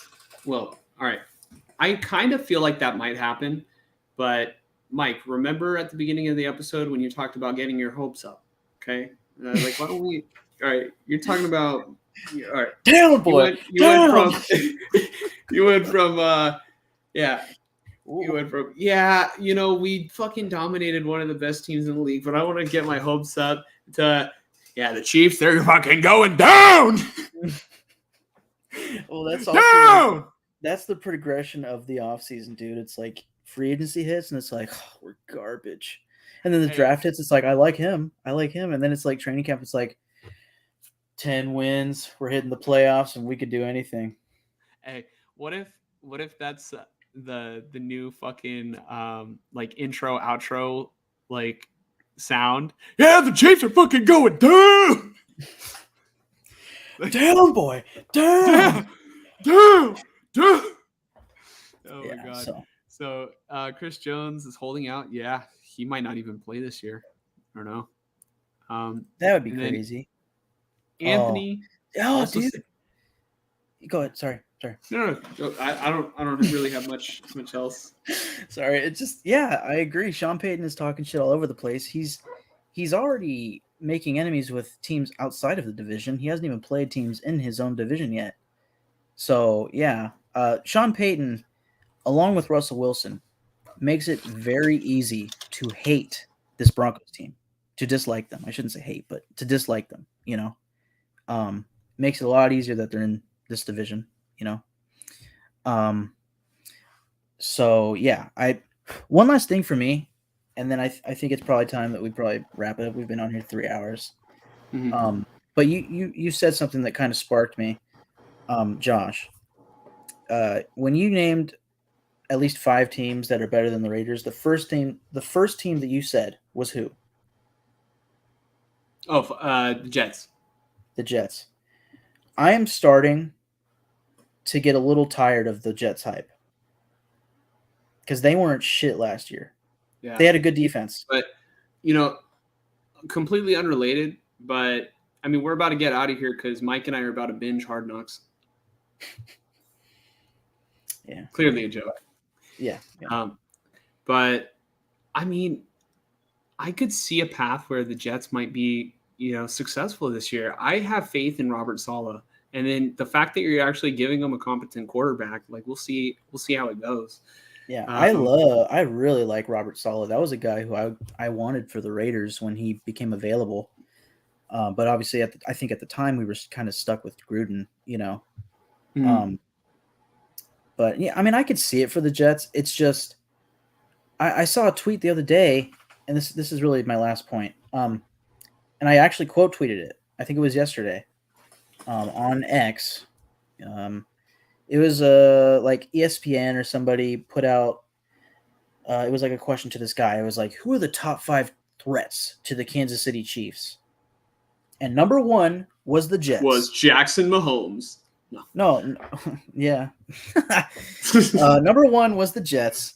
Number 2 was, it might have been the Jaguars, but it was probably the Bills or Bengals. But I know those 3 teams were in it, right? And then the 4th or 5th team was like, it was like the Ravens. And I'm like, okay, interesting. Not one team from the AFC West, and you start with the Jets over the Bengals. I would say the Bengals, other than the Chargers, and really because they're in their division, I would say the Raiders and Broncos.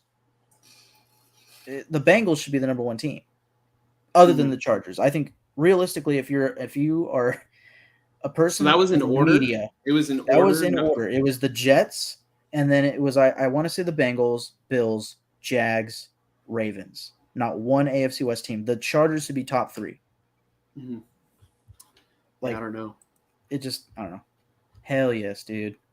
Sorry, I keep reacting before we read it, but you know. Yeah, no, that was something we talked about earlier today.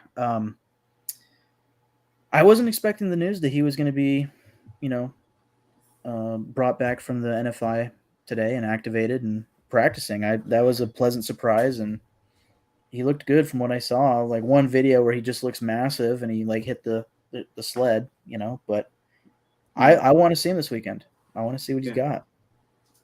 It'll be interesting. We'll take a look at him. Yeah.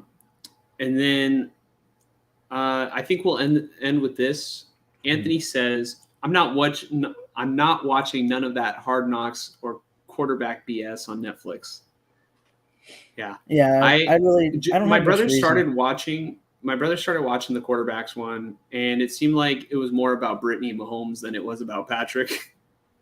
Yeah, that's kind of it just becomes reality TV. It's like, I remember when the Raiders were on it, I watched the first episode. I don't even think I finished it. I was like so excited, like, oh dude, the Raiders are on it. Hell yeah. They just had the 3 first-round picks. And the first episode, they finished with Cleveland Farrell and Jonathan Abram riding horses while holding hands together, like as if they were riding off into the sunset. That was the end of the episode. I was like, what the fuck are we doing? Cleveland Farrell and Jonathan Abram? Yes, they were riding horses holding hands. You could probably find it on YouTube. Jesus Christ. I swear. It should have been Henry Ruggs and Damon Arnett. You know how they were the next year. That would be a meme. That would be such a big meme in on Twitter and everything. Yeah. Also, I'm gonna kind of rapid fire these last couple comments. Anthony, we really appreciate you taking time to check us out and leave all these comments. Yeah. Please make sure to subscribe. And come back. We love these comments. Yeah, we'd love to see you, comment in future live streams and everything. So yeah. Point being, if you subscribe, you should be able to see the notifications when we're going live and stuff. So yeah, and if it doesn't always give you the notifications, you can always click the bell. I'm not going to force you to, but we just appreciate you being here today and checking us out. So, with that being said, yeah, when Tyree Wilson is completely dialed in with Max Crosby up to full speed, yeah. That should be something if Tyree Wilson is good. Yeah. Amazing tandem. I did watch the Lions, though. I saw the part with Eminem. Yeah, that was pretty cool. I like Dan Campbell. He might not be a genius, but he's like a football guy. I like him. He's like a player's coach. He's a hard ass probably, but he seems like a guy that the players would want to run through a wall for. Mm-hmm. Of course, the Raiders. I didn't see the Raiders one, but I know my brother did. And he was like, he kept quoting John Gruden. Come on, Renfro, or something like that. Knock on wood if you're with me. You know what actually sent me out of Hard Knocks for the Raiders was Antonio Brown. Because it was all about him and the air balloon, the first episode and stuff. And then all the news about, I kind of got backtracked and I was watching other shows. And then the news came out that Antonio Brown's getting released. And I'm like, well, why do I even watch this anymore? Like if I watched on release day, I would have, but they came to a point where it was like I can't even watch this anymore because Antonio Brown's already gone. So Yeah. Gruden gonna burn down the NFL. Anthony, thank you again for checking out the show. That's the last comment I'm gonna take for the day. All right, one more. That's gonna be awesome when Florio at PFT gets his hands on that. All right, we're ready to ride off into the sunset on our horses. But before we do, why don't we fly free like a bird? Huh, Mike? They lost it. Let me see it. Look up Adam Schefter. The Raiders free. Bro, Oh, oh, oh, let's go. Let's oh, fucking nigga. Oh. I don't have to show more of that, but yeah, there's a whole other conversation to be had about that. But I think in hindsight, I feel like he forced the trade just so that he could force himself to get into free agency. I guess it was smart money moves or whatever, but I mean, he ended up not getting a dime from the Raiders. But oh hell yeah, dude, I was pissed. The dude's got problems, so whatever. Yeah. Anyways, thank you again to everybody who checked us out. Big shout out to Grant Cohn. Grant, we really appreciate that you took time out of your schedule. We know it's really busy with training camp being as prominent as it is right now, a hot topic, and you finding time, whether it is going through the California traffic, Bay Area traffic, and doing other live shows. Thank you again for working it in your schedule. I can't thank you enough. And I think that, he gets a bad rap, but I can't find, or I think you would be hard pressed to find more, content creators in the Niner community who are as generous with their time and who give back as much as Grant does. So like I said, whether you agree with him or not, just be respectful to the guy and, just, respect one another. Come on. Like, We're all people. We're all people. He's just talking football. There's no reason for people to take personal shots. It's, he's a cool guy. This goes for like anyone. If you don't want to be treated a certain way, don't treat people that way. And also don't judge a book by its cover, right? Or by what other people say. Or by what other people, and a lot of people do that, not just for Grant, but like, for anyone. Right. Yeah. And I can talk like from experience. I first met Grant at a Niner training camp. Right. He walked right by, and I had been watching his videos, and I had been a part of his Discord and everything. And so he kind of knew who I was. And then I shouted his name. He came over. He was like happy to greet me. And then he was like busy, because he's working. And he was like, I was just happy to say hi. And, he said, he'll be right back. He'll be right back. He's just got to take a look at something. And he did come back. He came looking for me like across the field. And, we had a conversation and everything. It was great. And then like later that week, I saw him at the open practice. This was back in 2021. And then, I ended up doing an escape room with Grant like last year, like almost a year ago today. Yeah, like 11 days. Like, dude is super down to earth. And, if you don't like him, you don't have to. But like I said, be respectful. Right? Yeah. Yeah, 100%. I was just going to say, again, thank you to Grant. It was nice meeting him. He was very generous with his time. And as far as people like disliking him or whatever, it's like he's talking football, and the reason why he is probably because he thank you.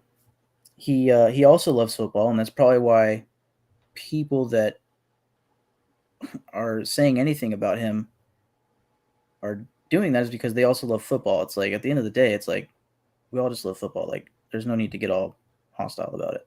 So yeah. And I found that most of the people that like really dislike him don't know the first thing about him. So, like I said, just have more of an open mind to people. Beautifully said, Josh. Me to think in ways that I would have never thought. My Wi-Fi cut out. He gets me to think in ways that I wouldn't have, like I wouldn't have had that perspective. And I'm just like, wow, it's great. But I will take these last couple comments. Need to change the red light in the back to silver. Wait, look, let me actually try that. Let me try that. It's just gonna look white. Mm-hmm. Yeah. And then after this, we're done. Thank you, Anthony. Yeah. I keep saying, all right, this is the last comment. But I do appreciate that you think this is a cool concept. Like I said, I hope that you subscribe to the channel and comment on our videos. We read them. We take time to respond to them. Yeah, dude, I love our logo. We worked on that, You can thank that guy right there for the sword and pickaxe logo. Like, he helped me put it together. Like, yeah. I can't find silver, but I found something that says Henry Ruggs and Damon Arnett. Oh shit. Oh, Gotta sorry. go. No. No, but I don't know. Like I said, silver would just look like white. Let me see right here. I don't even know if there is a silver actually. I mean, that's white. That kind of looks like silver though. Yeah. You know what? Next time I'll do that. I like that. Yeah. So. You know what? That's not bad. So Anthony, thank you for the suggestion as well. See, we're trying to build something here, like a little community. We help each other out, right? So we're trying to bridge the gap between the fan bases, and hopefully they don't kill each other in the process. But with that being said, thank you everybody who tuned in. Again, thank you, Grant. Everybody, have a great night, and God bless America. And God bless the Niners and the Raiders.